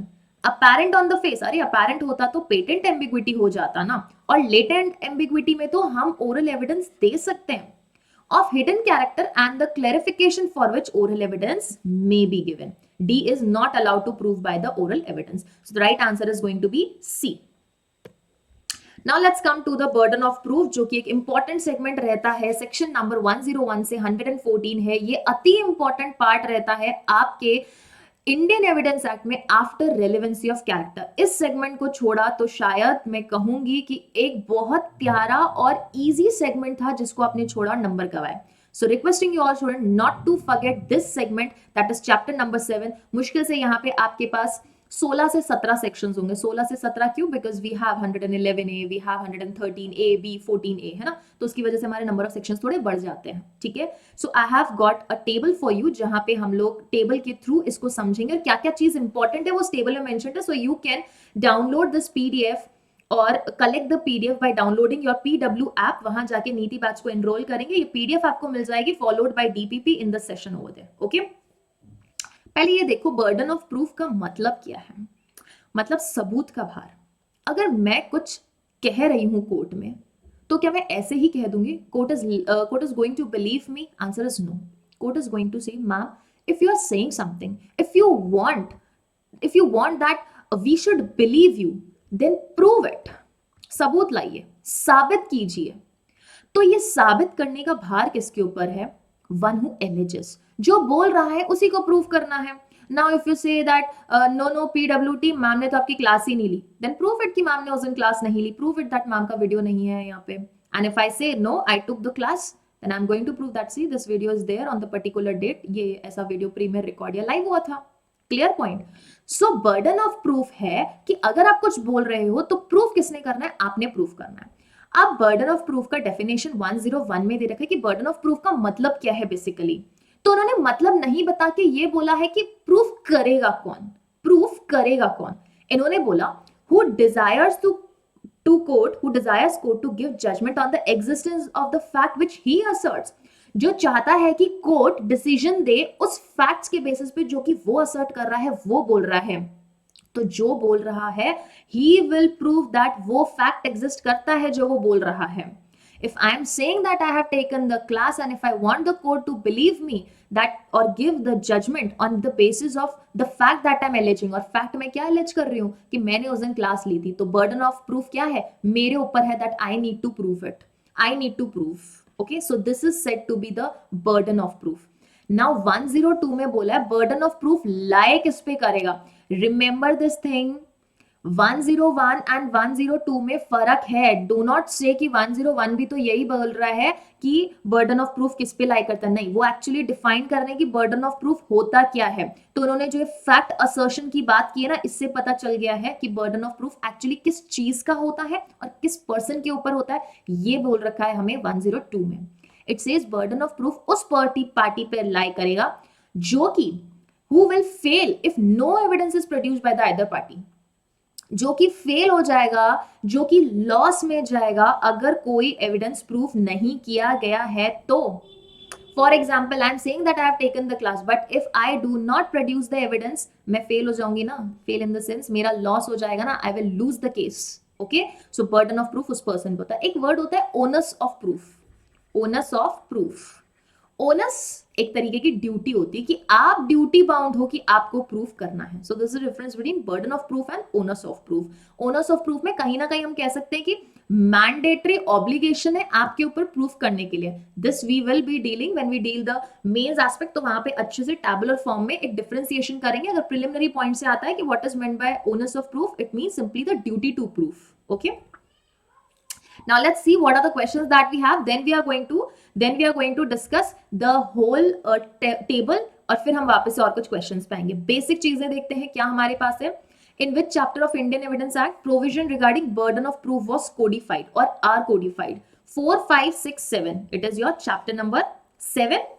Why 8 में स्टॉपल आ गया ना स्टूडेंट्स, 8 में स्टॉपल आ गया, 9 में विटनेसेस आ गए, 10 में एग्जामिनेशन ऑफ विटनेसेस आ गया और 11 में आपके इम्प्रॉपर एविडेंस आ चुके हैं and rejection of admissions. Okay, और हमने 6 में क्या पढ़ा था, exclusion of oral evidence bye documentary evidence. Do not forget the chapter numbers. मैंने आपको निमोनिक भी बताया था स्टार्टिंग में. Okay, Paresh Rawal from OMG documented and exclusive essay writing book. Okay, book on essay writing examination for Indians. So वो mnemonic जरूर याद रखना, फर्स्ट कैप्सूल में हमने डिस्कस किया था. Next question is the provision regarding burden of proof has been provided under which section? 91 to 100, 84 to 90, 101 to 114 और 115 to 118. Right answer is this because this deals with exclusion of oral evidence by documentary evidence. और यहाँ पे 115 से 117 कर देते तो it would have dealt with estoppel. Now let's understand that what is burden of proof. Burden of proof के अगर हम चैप्टर 101 से 114A तक देखेंगे स्टूडेंट्स, तो हमें कुछ जनरल प्रोविजन मिलेंगे, कुछ स्पेशल प्रोविजन मिलेंगे और कुछ बर्डन ऑफ प्रूफ मिलेंगे प्रिजम्पशन से रिलेटेड. तो ये सेगमेंट आपका रहेगा अति इंपॉर्टेंट. ऐसा नहीं है कि ये इंपॉर्टेंट नहीं है, ये भी इंपॉर्टेंट है, but this is bit easy part है. जनरल प्रोविजन हम पढ़ लिए 101 एंड 102 में. 103 और 104 में भी कुछ हमारे पास बेसिक प्रोविजंस दे रखे हैं जो हम टेबल में ही पढ़ेंगे. लेकिन मैं आपको ये वाला पार्ट समझाना चाहती हूँ. ये क्या है, proof in form of presumption. मतलब पहले ही कोर्ट एक प्रिजम्पशन ले लेगा, पहले ही इन कुछ मैटर्स में कोर्ट एक काइंड ऑफ प्रिजम्पशन ले लेगा. अब इस प्रिजम्पशन को रिबट करने का बर्डन ऑफ प्रूफ किस पे है, ये दे रखा है हमें कुछ चुनिंदा सेक्शंस में. Like under section 113A like abetment of suicide हो गया, 114 हो गया कुछ सर्टेन ऑफेंसेस से रिलेटेड, 113B हो गया हमारा डाउरी डेथ से, 114 absence of the consent in cases of rape हो गया, 112 लेजिटिमेसी, 113 हो गया. इन सारे मैटर्स में या तो कोर्ट में प्रिज्यूम करेगा, शैल प्रिज्यूम करेगा, एक कंक्लूसिव प्रूफ करेगा और इस प्रिजम्पशन को रिबट करने का, इस प्रिजम्पशन को चैलेंज करने का, क्वेश्चन करने का या इसको कॉन्ट्ररी प्रूफ करने का बर्डन ऑफ प्रूफ किस पे रहेगा, ये भी दे रखा है हमारे इसी सेगमेंट में. सो रिमेंबर दिस थिंग, कहां शेल प्रिज्यूम है, कहां में प्रिज्यूम है, कहां कंक्लूसिव प्रूफ है. I have added that into the table. So without wasting any time let's begin with this table and I hope that this table is going to be very helpful for you. PDF download कर लीजिएगा और समय रहता है तो ये table अपने charts के फॉर्मेट में जरूर बना के अपने पास रखिएगा, because this is going to be helpful for you for the mains as well as your interview में शैल में कंक्लूसिव से सीधा सीधा क्वेश्चन पूछा जा सकता है आपसे। 103 में एक जनरल प्रोविजन ये कहता है that burden of proof as to a particular fact, कोई पर्टिकुलर फैक्ट एग्जिस्ट करता है ऐसा अगर कोई पर्सन बोल रहा है तो बर्डन किस पे लाई करेगा, उसी पर्सन पे लाई करेगा ना जो चाहता है कोर्ट उसे बिलीव करे। For example you want court to believe that Shivani ma'am did not to class on a particular date. सो आप एक पर्टिकुलर फैक्ट के एग्जिस्टेंस की बात कर रहे हो और वो फैक्ट कौन सा है कि मैम ने क्लास नहीं ली, ये फैक्ट एग्जिस्ट करता है। तो ये बोल कौन रहा है, आप बोल रहे हैं। So you have to prove because you want the court to believe, है ना। जो चाहता है कि मुझ पे भरोसा किया जाए वो प्रूफ करेगा, जो चाहता ही नहीं कि मुझे भरोसा करे वो आराम से बैठा रहेगा, शांति पालेगा, ठंड पालेगा, ठीक है। और प्रूफ क्या करना है कि ऐसा फैक्ट एग्जिस्ट होता है कि मैम ने उस दिन क्लास नहीं ली थी, particular fact, okay. 104 says that fact to be proved to make evidence admissible. You are proving any fact because you want that fact to be admissible as evidence. आप चाहते हो कि वो फैक्ट एविडेंस के रूप में एडमिट किया जाए, तो वो फैक्ट प्रूफ कौन करेगा, बर्डन ऑफ प्रूफ लाए किस पे करेगा, उस पर्सन पे जो चाहता है कि उसे एविडेंस के फॉर्मेट में या एविडेंस के रूप में कोर्ट में एडमिट किया जाए। और क्या प्रूफ करेंगे आप कि वो फैक्ट नेसेसरी है to be proved. For example A ने कोई डाइंग डिक्लेरेशन दिया, किसको, बी को, अपनी वाइफ को, मरते मरते कोई डाइंग डिक्लेरेशन करते हुए गया 32:1। नाउ बी वांट्स कि जो ए ने बोला है वो डाइंग डिक्लेरेशन के फॉर्म में एविडेंस के एज एन एविडेंस कोर्ट क्या करे, उसको एडमिट करे। B wants this to be admitted as an evidence. Admitted what? Admitted this dying declaration as an evidence.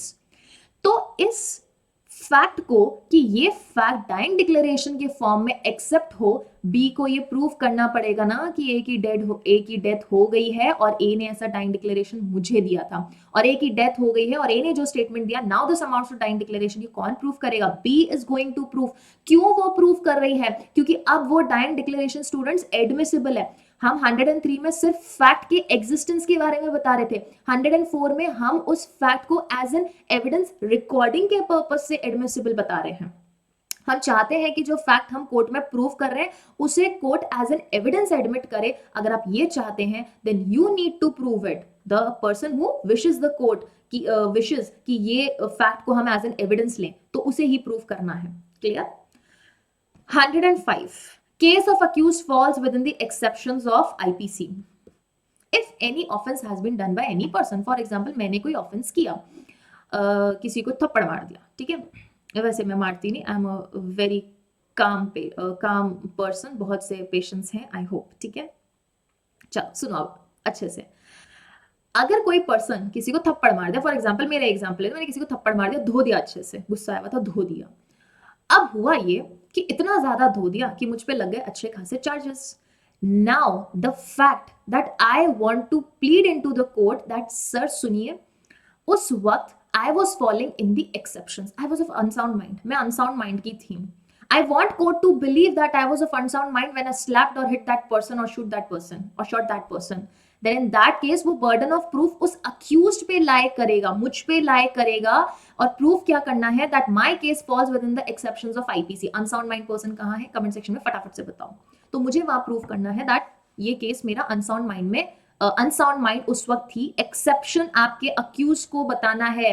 मतलब हमेशा देखो, डिफेंस लॉयर, अच्छा एक डिफेंस लॉयर बनना है, सबसे जरूरी है कि आपका कमांड सेक्शन नंबर 76 से लेके 106 पे बहुत अच्छा होना चाहिए, अगर अच्छा डिफेंस लॉयर बनना है तो। अगर ये आपके 30-35 सेक्शंस की आपकी कमांड अच्छी हो गई तो nobody can stop you from becoming a very good defence lawyer, क्योंकि यही तो वो सेक्शंस हैं जहां पे आप एक अक्यूज को डिफेंस में डाल के उसको बचा सकते हैं। Clear point. सो एक्सेप्शन में फॉल करता, this burden will lie on the accused. 106 says fact specially within the knowledge. अगर कोई फैक्ट्स मेरी नॉलेज में है, मुझे पता है, then I am suppose to prove. Burden of proof किस पे लाई करेगा, मुझ पे लाई करेगा ये प्रूफ करने के लिए दैट द स्पेशल फैक्ट का नॉलेज मुझे था। फॉर एग्जाम्पल मैं ट्रेन में जा रही थी और ट्रेन में टीटी साहब ने मुझे पकड़ लिया। टीटी साहब ने मुझे पकड़ लिया कि ma'am you are travelling without ticket. I said no, I have a ticket, I know there is a rule that I have to buy the ticket, और मैंने टिकट खरीदा है, अब वो गुम हो गया ये भी मुझे प्रूव करना है। मेरे पास टिकट है और इस ट्रेन में इतना टिकट लगता है, यहां से टिकट लेना है, वहां पे उतरना। I have the special knowledge of the fact that without ticket I can not travel, if I travel I will be penalised. तो I have the knowledge of the special fact, who is going to prove? I am going to prove कि मुझे इस चीज का special knowledge है ना, I have the ticket, not that TT. Okay, section 107, 107 में एक पर्सन चाहता है कि हम उसे बिलीव करें, और वो क्या बोल रहा है? Death of a person known to be alive 30 years. एक पर्सन है, ये पिछले 30 साल से अलाइव है, लेकिन एक ये पर्सन आता है, ठीक है, ये कुछ ज्यादा ही गुस्से में, ये आता है, कहता है no he is not alive, he is dead. मतलब 107 में हम डेथ प्रूफ कर रहे हैं। कई बार कंफ्यूजन होगा स्टूडेंट्स आपको, 107 में डेथ है कि 107 में लाइफ है, ठीक है। So I am giving you very basic trick, D for death, L for life. Okay, तो पहले डी आता है, A B C D E F G H I J K L, तो यहां पे पहले क्या आता है? डी आता है, एल बाद में आता है। तो ऑलवेज रिमेंबर 107 में हमें डेथ प्रूफ करनी है कि ये फलाना पर्सन डेड है, ये जिंदा ही नहीं है।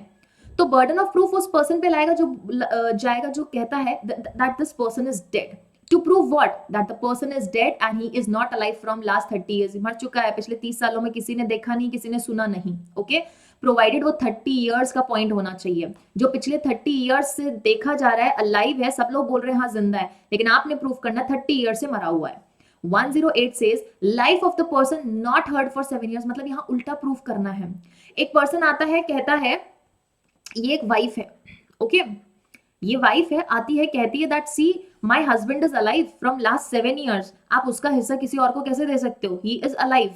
In that case the wife has to prove और give the evidence that from last 7 years his husband is alive. तो जो एलेज कर रहा है कि व्यक्ति जिंदा है, उसने यहाँ पे प्रूफ देना है, और किस चीज का प्रूफ देना है? दैट ही इज अलाइव और नोन और heard by those people by whom he would have been naturally heard। Word अच्छे से ध्यान रखना, naturally आएगा आगे हमारे पास MCQs में, और हम इसको करेंगे। naturally heard। 109 says relationship in case of partners, landlord tenant and principal agent। मतलब यहाँ 3 लोगों के बारे में हमको बताया, पार्टनर्स के बीच का रिलेशनशिप, पार्टनर्स, दूसरा है लैंडलॉर्ड एंड टेनेंट, और तीसरा है प्रिंसिपल और एजेंट। इनके बीच में कोई रिलेशनशिप एग्जिस्ट करता है या नहीं करता है, ये बर्डन ऑफ प्रूफ किसके ऊपर लाई करेगा? बर्डन ऑफ प्रूफ किस चीज का देना है आपको कि हम लोगों के बीच कोई रिलेशन है या नहीं है? बर्डन ऑफ प्रूफ उस पर्सन पे लाई करेगा who affirms that they do not stand in relationship. अगर एक पार्टनर कहता है कि ये तो मेरा पार्टनर ही नहीं है, ये किस बात का मुझसे प्रॉफिट मांग रहा है, then this person has to prove that we do not stand in the capacity of the partners. या फिर लैंडलॉर्ड टेनेंट से घर का किराया मांग रहा है, tenant is refusing, then tenant has to prove that sorry I am no more his tenant, या मैं उसको किराया क्यों दूं, he is not my landlord. हमारे बीच ऐसा कोई रिलेशनशिप सबसिस्ट ही नहीं करता है। प्रूफ क्या करना है? That they have not been acting under any such relation, उनके बीच ऐसा कोई रिलेशनशिप ही नहीं था। द पर्सन हु असर्ट्स और the person who denies such relationship, उसने प्रूव करना है। ओके, 110 में we are proving ownership, ownership as to anything। person who affirms he is not the owner, he has to prove that person in possession is not the owner। इसका example अच्छे से सुनो, बहुत अच्छे से सुनना, ठीक है। I hope you have mark this, the trick that death पहले आती है और लाइफ बाद में आती है for the purpose of section 107 and 108। Now listen to me, 110 ये कहता है that there is this person, okay, he is a tenant, okay, and this is the person who is a landlord. Now इस landlord की ownership dispute में है। Tenant कहता है that he is not the landlord, ये person landlord नहीं है। No doubt ये पोजेशन में जरूर है, इसके पास प्रॉपर्टी का पोजेशन होगा, but he is not the owner of that land. जब वो ओनर ही नहीं है तो मैं इसको किराया क्यों दूं? Why should I pay him the rent? Then in that case, when tenant is refusing, the person who refused the ownership of that person who is in possession of the property, तो वो person prove करेगा क्या कि ये जो person possession में है ना वो ओनर नहीं है। क्लियर? 111 सेज गुड फेथ का आपको एक बर्डन ऑफ प्रूफ करना है। मतलब क्या? गुड फेथ में कोई ट्रांजैक्शन हुआ जहां पे एक पार्टी एक्टिव कॉन्फिडेंस में थी, ये एक फादर है और ये एक सन है। ओके, फादर है, सन है, इन दोनों के बीच कोई कॉन्ट्रैक्ट हुआ, इन दोनों के बीच कॉन्ट्रैक्ट हुआ, दोनों के बीच एक अच्छा कॉन्फिडेंस है। तो बर्डन ऑफ प्रूफ कि ये जो हम लोगों के बीच कॉन्ट्रैक्ट हुआ है ये गुड फेथ में हुआ है। मतलब कैसे? फादर ने अपनी 1 करोड़ की प्रॉपर्टी बेटे को दे दी, 1 करोड़ की प्रॉपर्टी बेटे को दे दी बिकॉज बेटा wanted the loan on that property and want to set up an industry. तो जिसके नाम पे प्रॉपर्टी होगी उसको लोन मिलेगा और वही वहां पे इंडस्ट्री को स्टैब्लिश कर पाएगा और आगे का बिजनेस चला पाएगा। सो फादर सेड कि मेरे नाम पे प्रॉपर्टी होके क्या करेगा, बेटे को दे देता हूँ। 1 करोड़ की प्रॉपर्टी मान लीजिए मात्र 1 लाख में सेल कर दिया, 1 लाख में सेल कर दिया। So in this case the father has to prove कि मैंने 1 करोड़ की प्रॉपर्टी सिर्फ 1 लाख में क्यों बेची, बिकॉज आई वॉज इन, ये जो हमारे बीच ट्रांजैक्शन हुआ है ये गुड फेथ में हुआ है, अच्छाई के लिए हुआ है, without any bad intention we have done that to prove what, that there is a good faith transaction between the parties. एक दूसरे के अच्छे के लिए हम कार्य कर रहे हैं, एक दूसरे का अच्छा सोच रहे हैं। Okay, 111 presumption as to certain offences. देखो 111 ए को अगर आप देखोगे तो वहां पे आपको कुछ ऑफेंसेस की लिस्ट दे रखी है, उन ऑफेंसेस से रिलेटेड कोर्ट एक प्रिजम्पशन लेने वाला है। तो बर्डन ऑफ प्रूफ किस पे लाई करेगा? बर्डन ऑफ प्रूफ हमारे अक्यूज्ड पे लाई करेगा। किस चीज का बर्डन लाई करेगा? कि he was not at that place और एट दैट टाइम जहां पे ये सर्टन पर्टिकुलर ऑफेंसेस हुए हैं। 111 ए में जो हमारे पास ऑफेंसेस मेंशन कर रखे हैं, अगर उसमें अक्यूज्ड को हम ट्राई करते हैं, in that case accused is going to say कि जो लिस्ट ऑफ सेक्शंस या लिस्ट ऑफ ऑफेंसेस जो हमने मेंशन कर रखी है वहां पे अक्यूज्ड कभी था ही नहीं। Okay, 112 legitimacy of the child. मतलब यहां पे पैटर्निटी को हम प्रूफ कर रहे हैं। Person who alleges the illegitimacy of the child, probably husband हो सकता है, कोर्ट कंक्लूसिव प्रूफ मानेगा, यहां पे कंक्लूसिव प्रूफ लेगा। देखो जब भी सिचुएशन ऐसी आए that a female after the dissolution of the marriage with in 280 days, dissolution हुआ उसके विद इन 280 डेज विमेन ने एक चाइल्ड को बर्थ दिया है, तो कोर्ट यहां कंक्लूसिव मानेगा उसे, it will be a conclusive proof that this child is the और this child is the child of the husband of that wife, provided कि वाइफ अभी क्या है, अनमैरिड है, she is unmarried and within 280 days from the dissolution of the marriage if the child takes birth it will be the conclusive proof कि ये बच्चा उसी father का है। क्लियर है ये पॉइंट? बट इस केस में बर्डन ऑफ प्रूफ क्या रहेगा? बर्डन ऑफ प्रूफ क्या करना है? बर्डन ऑफ प्रूफ ये रहेगा दैट वो बच्चा इस हस्बैंड का नहीं है। ये चीज प्रूफ करने का बर्डन किसके ऊपर रहेगा? ये चीज प्रूफ करने का बर्डन हस्बैंड के ऊपर रहने वाला है। और वो क्या प्रूफ करेगा? That he had no access to the mother of the child when the child could have begotten मतलब जब वो चाइल्ड कंसीव हो सकता था उस ड्यूरेशन पे, मतलब आज से 9 महीने पहले जब वो बच्चा कंसीव हो सकता था, at that time period I was not in contact with this women, I was not in contact with the wife, या फिर मुझे उसका एक्सेस नहीं था, मतलब मैं उसके नजदीक नहीं था। Clear? Sufficient distance was there, so there are no chances that this baby belongs to this husband. Okay, so non access को prove करने का burden husband पे रहने वाला है, उस father पे रहने वाला है। Now 113 says secession of territory. Which territory? British territory. British territory के secession से related अगर कोई ऐसा ऑफिशियल गैजेट निकला है, ऐसा कोई नोटिफिकेशन आया है। अच्छा ये देखो ब्रिटिश टेरिटरी किसके द्वारा सिसीड की गई है? कोई भी ऐसा नेटिव स्टेट है या रूलर है या प्रिंस है जिसने इस टेरिटरी को एक्वायर कर लिया है और ऐसा नोटिफिकेशन निकाल दिया that now this territory does not belong to Britishers, now this is a part of that any native state, then that will be a conclusive proof कि वो वैलिड सेसेशन हुआ है और वो उसी दिन हुआ था जिस दिन उसी डेट पे हुआ था जो कि उस नोटिफिकेशन में मेंशन्ड है। So that will be a conclusive proof. Now 113A says presumption as to abatement of suicide. अब अबेटमेंट से रिलेटेड हम आईपीसी में भी कुछ सेक्शंस पढ़ते हैं, 305 306 पढ़ते हैं, जहां पे हम अनसाउंड माइंड का कर रहे हैं या माइनर का कर रहे हैं या किसी मैरिड वुमेन का कर रहे हैं। यहाँ पे 113A में बोला है presumption as to abetment of suicide by a married women. अगर कोई मैरिड वुमेन सुसाइड करती है तो कोर्ट यहाँ पे प्रिज्यूम करेगा। प्रिजम्पशन कैसी होगी? मे प्रिजम्पशन होगी। May presume what? That the husbands और the relatives of the husbands ने उस विमेन पे कोई क्रुएलिटी की है। क्या किया है? कोई क्रुएलिटी किया है। अब इंपॉर्टेंट चीज यहाँ पे जो स्टूडेंट्स बनती है ना, वो ये है that with in 7 years. Dowry death में 7 ईयर्स का कंसेप्ट नहीं है, यहाँ पे दे रखा है that this abetment should have been done within 7 years from the date of the marriage. तो ये माना जाएगा कि उस सुसाइड का अबेटमेंट किया गया, विमेन ने वॉलंटरी नहीं किया है। लेकिन प्रिजम्पशन कैसी है? मे प्रिज्यूम है, मतलब दिस इज रिवर्टेबल प्रिजम्पशन। यहाँ पे accused, it can be husband also और the relative of the husband, वो क्या कर सकते हैं? इस प्रिजम्पशन को रिबट कर सकते हैं। अब यहाँ प्रूफ क्या करना है हस्बैंड को या उसके रिलेटिव्स को? That they have not abetted the suicide, she has voluntary committed the suicide.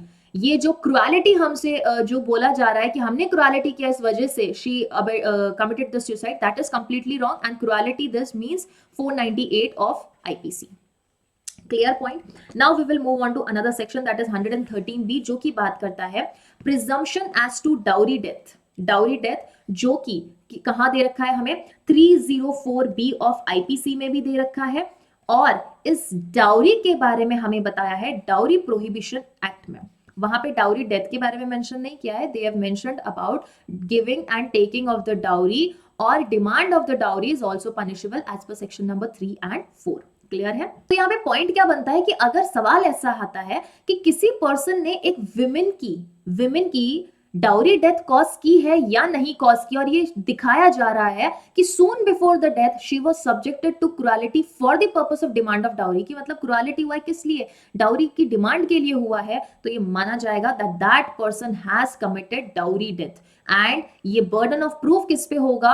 Accused पे होगा। क्या प्रूफ करेगा? That he has not cause that dowry death, कि उसने कोई भी डाउरी डेथ नहीं किया है। 114 says that presumption as to existence of certain fact। यहां पे कोर्ट कैसी प्रिजम्पशन लेगा? एक मे प्रिज्यूम लेने वाला है। अब यहाँ पे देखो प्रिजम्पशन किस चीज की हो सकती है? किसी कंडक्ट की हो सकती है, किसी नेचुरल इवेंट की हो सकती है। कंडक्ट कैसा होगा? ह्यूमन कंडक्ट होगा, या फिर एनी प्राइवेट और पब्लिक बिजनेस। इन चीजों से रिलेटेड कोई फैक्ट एग्जिस्ट करता है तो कोर्ट उसकी प्रिजम्पशन लेने वाला है। For example there is a person mister A, उसके पास कुछ सामान है जो कि उसने खरीदा नहीं है, it seems to be stolen, तो माना जाएगा that you have committed theft और you have purchased any stolen property. Clear? 114A says, अच्छा बर्डन ऑफ प्रूफ किस पे लाया करेगा? उसी अक्यूज्ड पे लाया करेगा टू प्रूव दैट सॉरी ये चीज जो है मैंने नहीं चुराई है, या फिर ये चीज मैंने पैसे देके खरीदी, this is not a stolen property, या मुझे कभी आइडिया ही नहीं था कि जो प्रॉपर्टी मैं खरीद रहा हूं वो स्टोलन प्रॉपर्टी है। 114A कहता है presumption as to absence of consent in the case of the rape. अगर आपके आईपीसी के सेक्शन नंबर 376 के under, which is punishable, okay, 375 defines your rape, लेकिन 376 इज सेक्शन जहां पे पनिशमेंट होती है। So if there is a offence जो कि रेप से रिलेटेड है and court has to make a presumption और court has to conclude whether the consent of the women was there और नॉट। यू सी, अगर consent present है rape नहीं माना जाएगा, बट प्रोवाइडेड कि यू हैव टू सी कि वो कंसेंट भी कैसी थी, क्या वो फोर्स थी, या उसको बेवकूफ बना के लिया गया था, या उसको ऐसा प्रिज्यूम करवाया गया था that the person with whom you are having sexual intercourse is your husband. तो you have to see the nature of the consent also.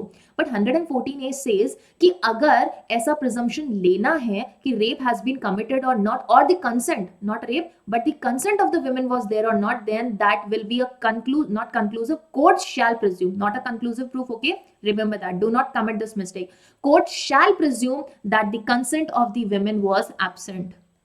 कि विमेन ने कभी कंसेंट दी ही नहीं, तो ये लाई किस पे करेगा, बर्डन हमेशा अक्यूज पे लाई करता है. That is the reason you see defence lawyer हमेशा ये बोलते हैं that no this victim had consented for this sexual intercourse. So it will be on the accuse to prove that the victim had given the consent. और आगे cases में वो definitely prove करने वाला है that the consent was free.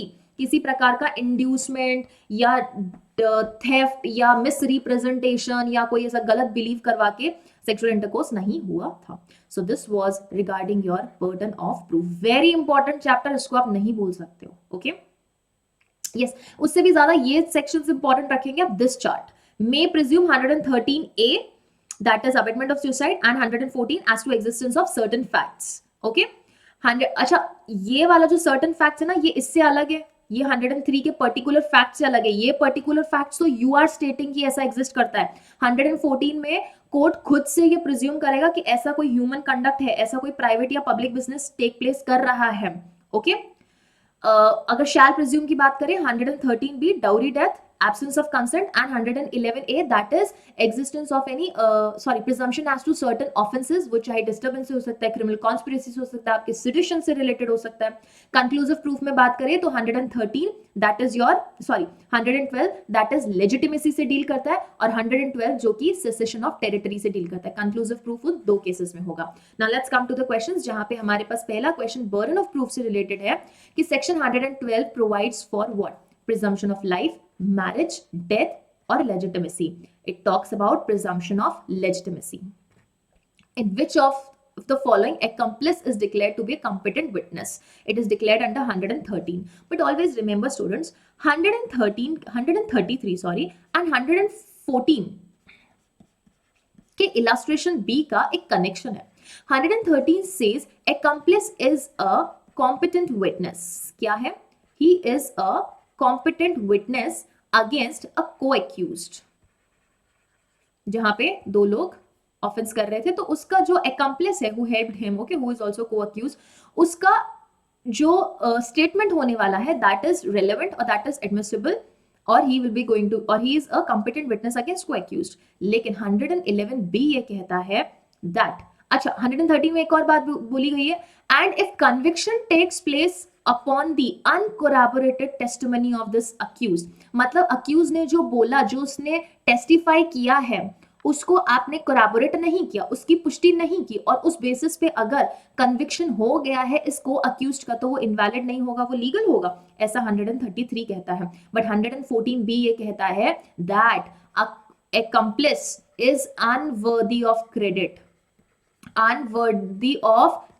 unless he is corroborated. So what is necessary is कि आप उसको corroborate कीजिए, वो जो बोल रहा है दूसरे एविडेंसेस से उसकी पुष्टि कीजिए. तो 133 और 114B को दोनों को साथ में पढ़ें तो कंक्लूजन ये निकलता है that court can consider accomplice to be a competent witness against a accused, and अगर उसके ऐसे एविडेंस, ऐसे एडमिशन के ऊपर हम कोई कन्विक्शन कर दे, that will not be considered as illegal merely because it has been proceeded on the uncorroborated testimony, provided कि सिर्फ आप uncorroborated testimony पे बिलीव ना करें.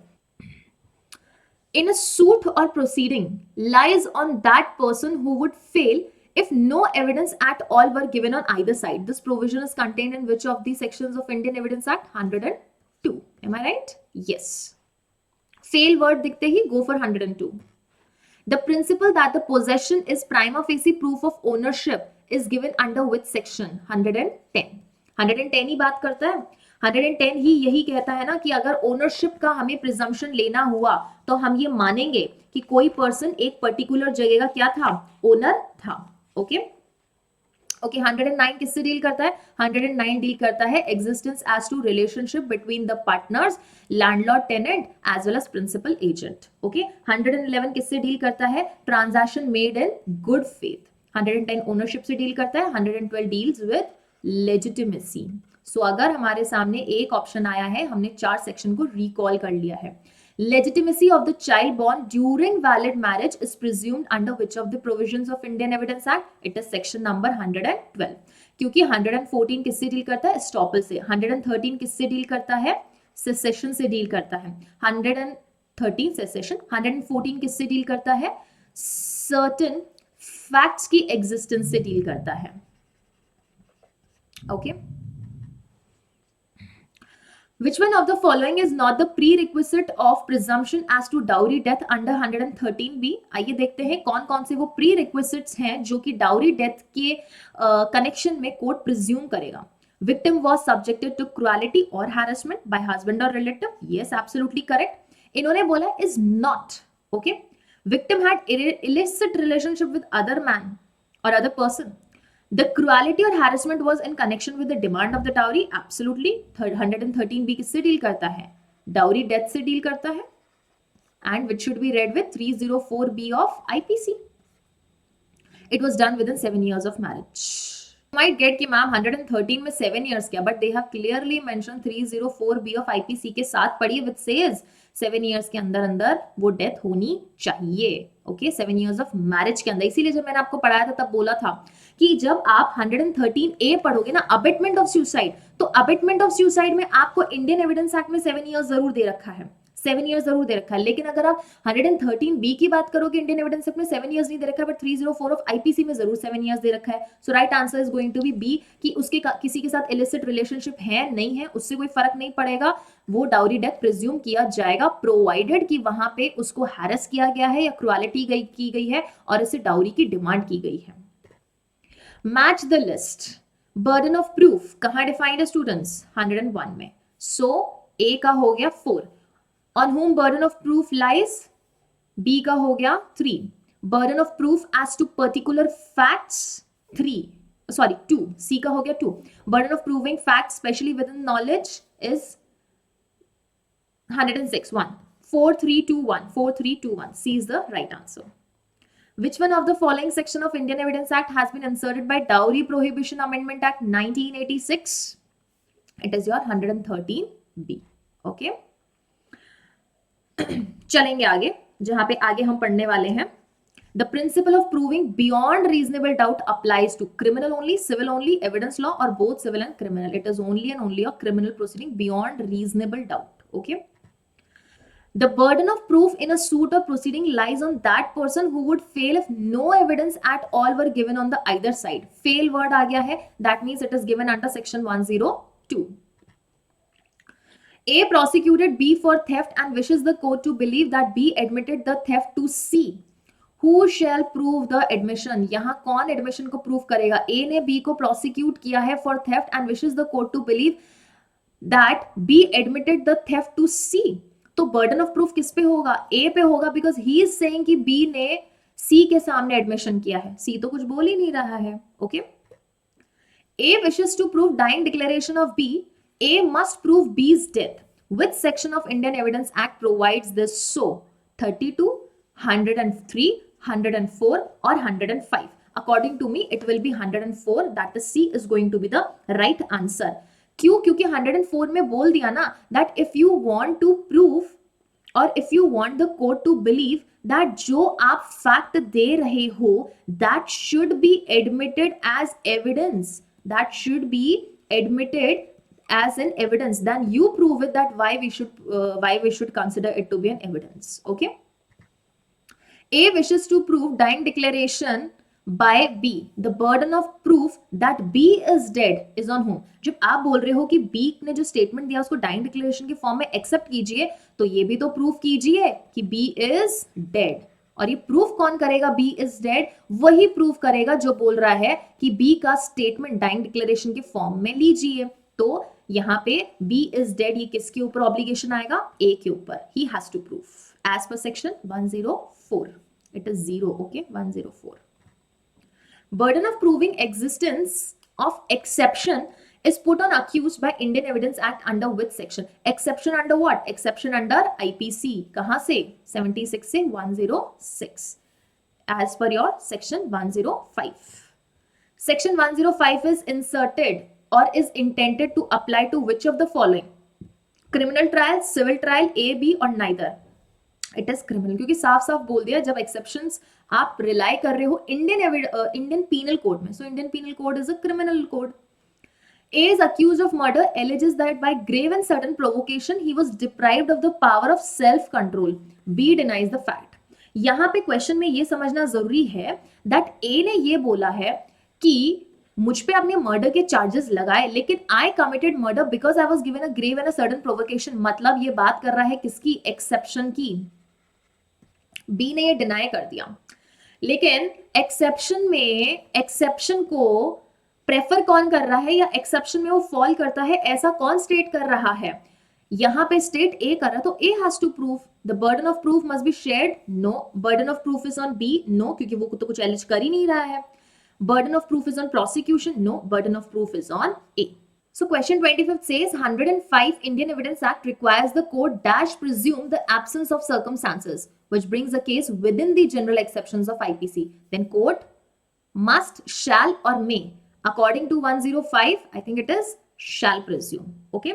Now we will move on to further questions which says A is charged with traveling on a railway without a ticket. The burden of proving that he had a ticket, मतलब उसको special knowledge था, उसको इस चीज का क्या था? Special knowledge था। will lie on whom? will lie on accused, because charges उसी पे लगे हैं ना। okay, as per your section number 106, a person is presumed to be alive if it is shown that he was alive within। एक person को हम alive presume करेंगे, मतलब उसकी लाइफ प्रिज्यूम कर रहे हैं। और लाइफ कहां आती है? 108 में आती है।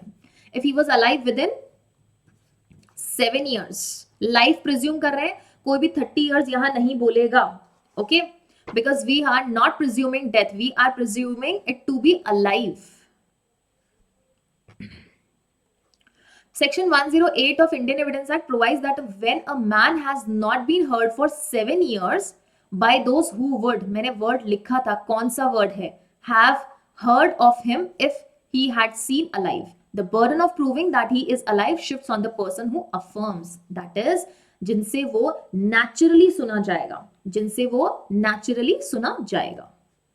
The principle that possession is prima facie proof of ownership is provided under which of the following sections of Indian Evidence Act?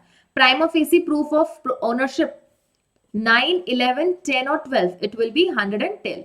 Okay, 11 deals with transaction and good faith, and 9 deals with your existence of any relationship between the partners, principal and agent, as well as landlord and tenant. Okay.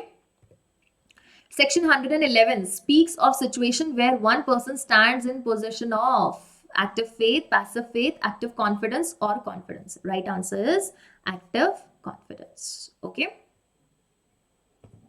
Legitimacy of the child born during valid marriage is presumed under which of the following section? Legitimacy, that is paternity को prove करना है, 112. Okay. Next.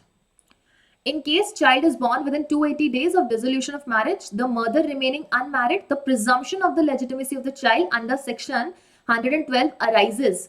अगर वो presumption कब ली जाएगी? Father is alive when the child is born, father is not alive when the child is born, irrespective of whether father is alive or dead on the day when the child is born. So इस चीज से कोई फर्क नहीं पड़ता है whether father is alive or father is dead when child is born.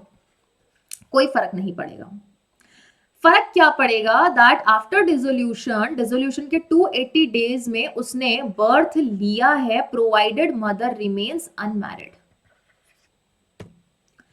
Section 112 of Indian evidence act applies when there is dispute regarding paternity of the fact, paternity of the child, not fact. Okay, unless non-access is proved, the presumption as to legitimacy of any child born during the continuance of a valid marriage between mother and a man is rebuttable presumption of law, presumption of fact, mixed presumption of law and fact, और irrebuttable presumption of law. देखो 112 में हमने क्या पढ़ा है students? It is a conclusive proof section. यहाँ पे court एक कंक्लूसिव प्रूफ लेगा that father is a or the child is the legitimate child of that father.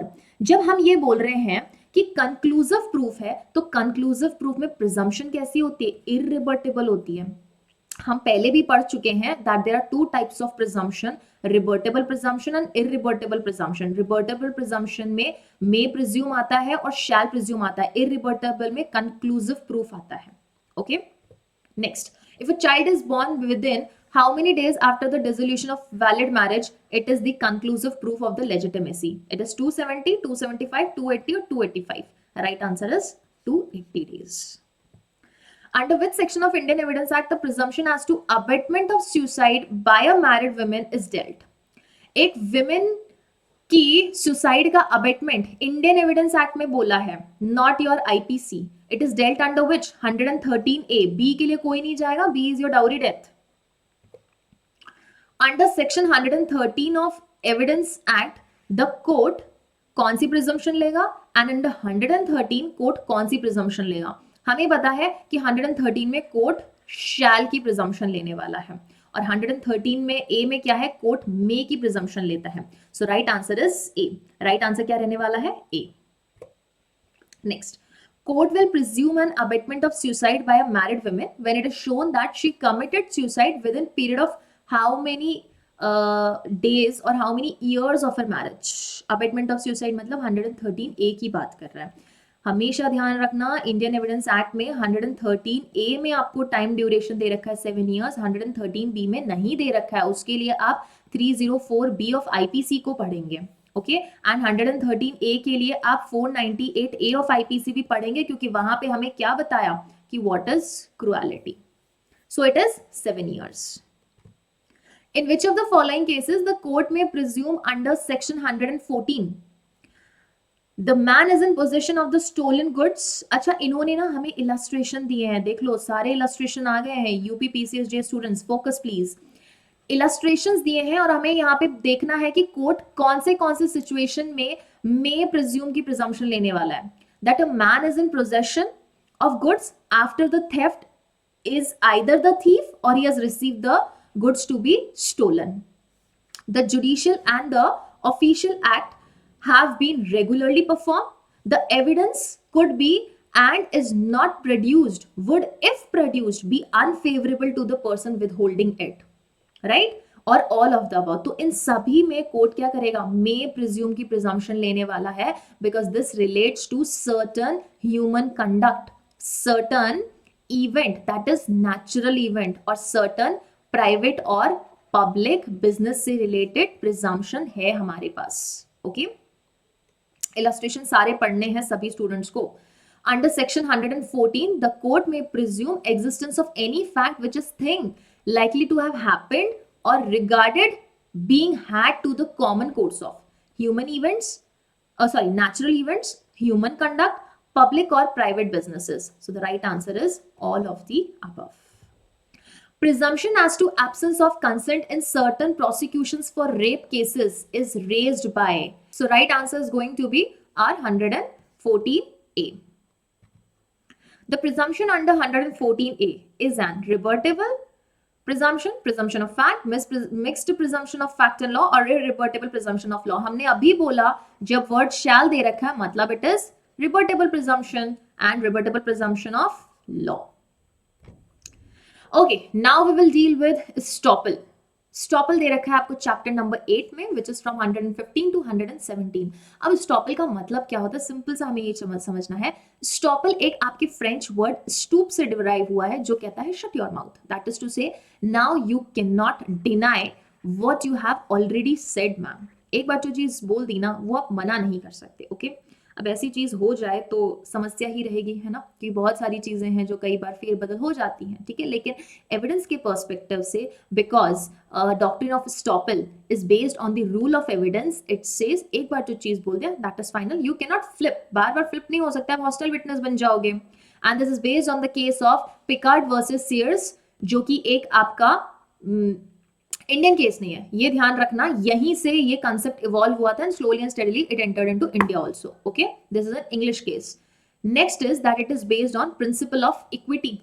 Equity है दैट इज किसी भी पार्टी के साथ इनजस्टिस ना हो, इक्विटी मेंटेन करने के लिए डॉक्ट्रिन ऑफ स्टॉपल इंट्रोड्यूस हुआ था, और ये है सेक्शन नंबर 115 से 117 में.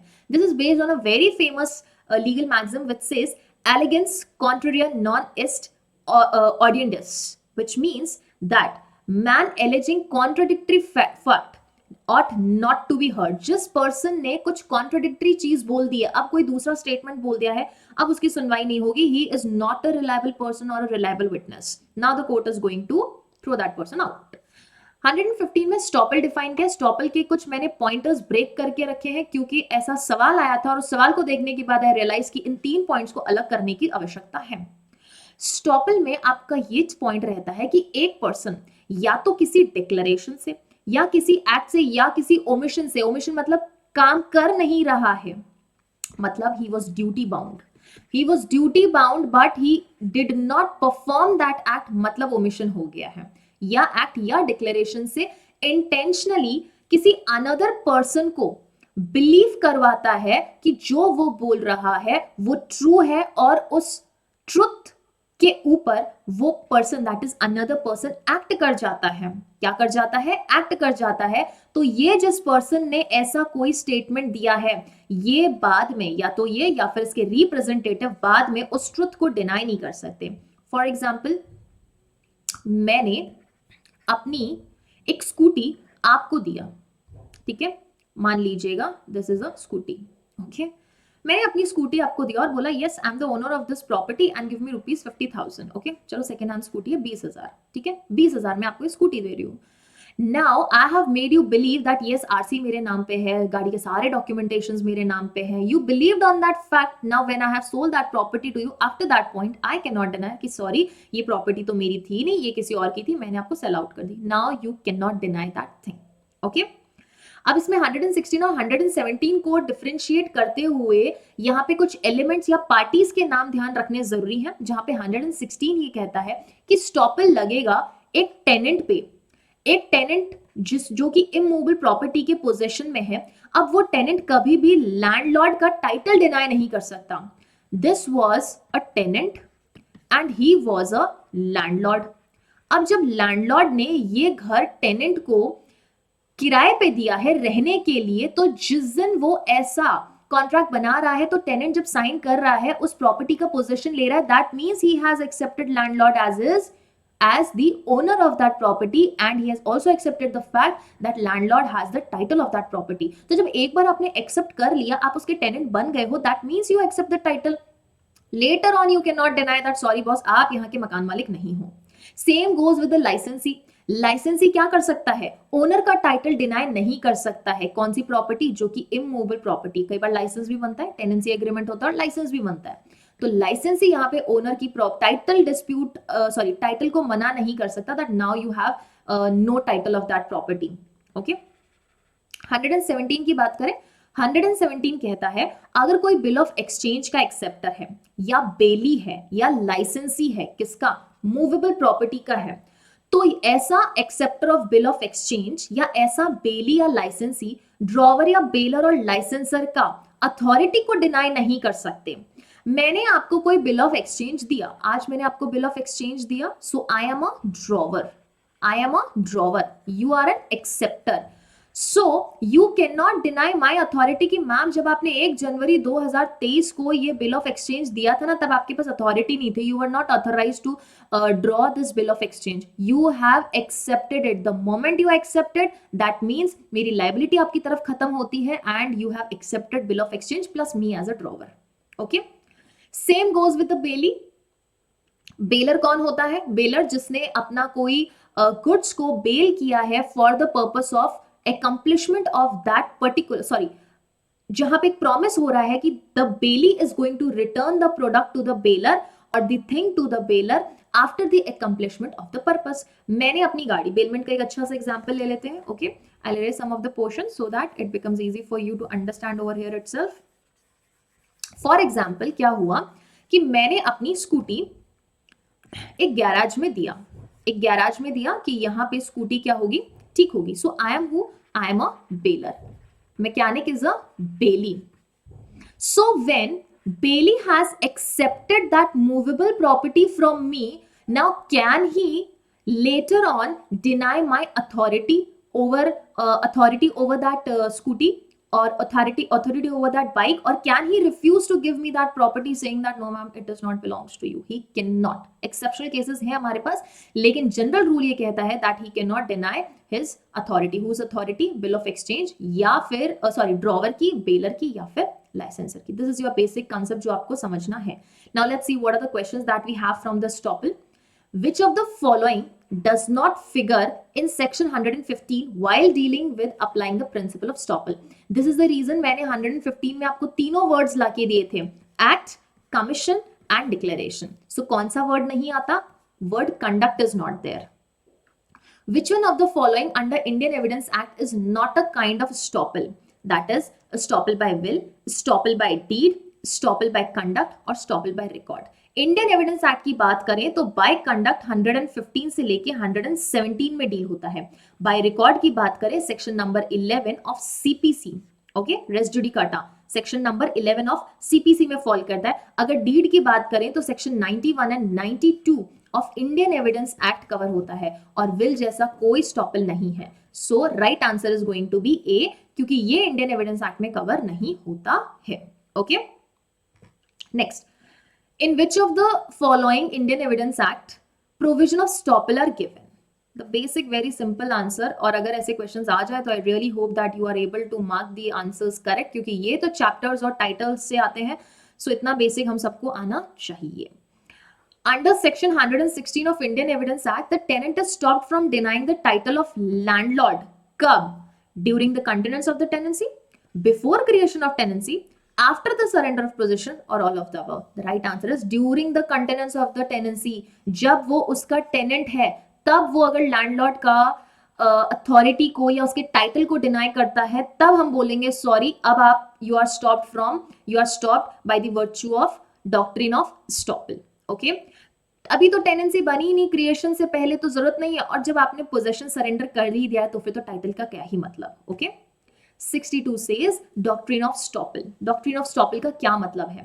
Not to make statement in consonance to the, not to make any statement in consonance to the earlier statement, restrict to make statement contrary to the earlier statement, और res judicata और vague statement. So here doctrine of stoppel का मतलब हो है कि कोई भी ऐसा restriction लगाया जाता है जहां पे person को contrary statement नहीं बोलने दिया जाएगा जो कि उसने पहले statement या पहले admission किया था.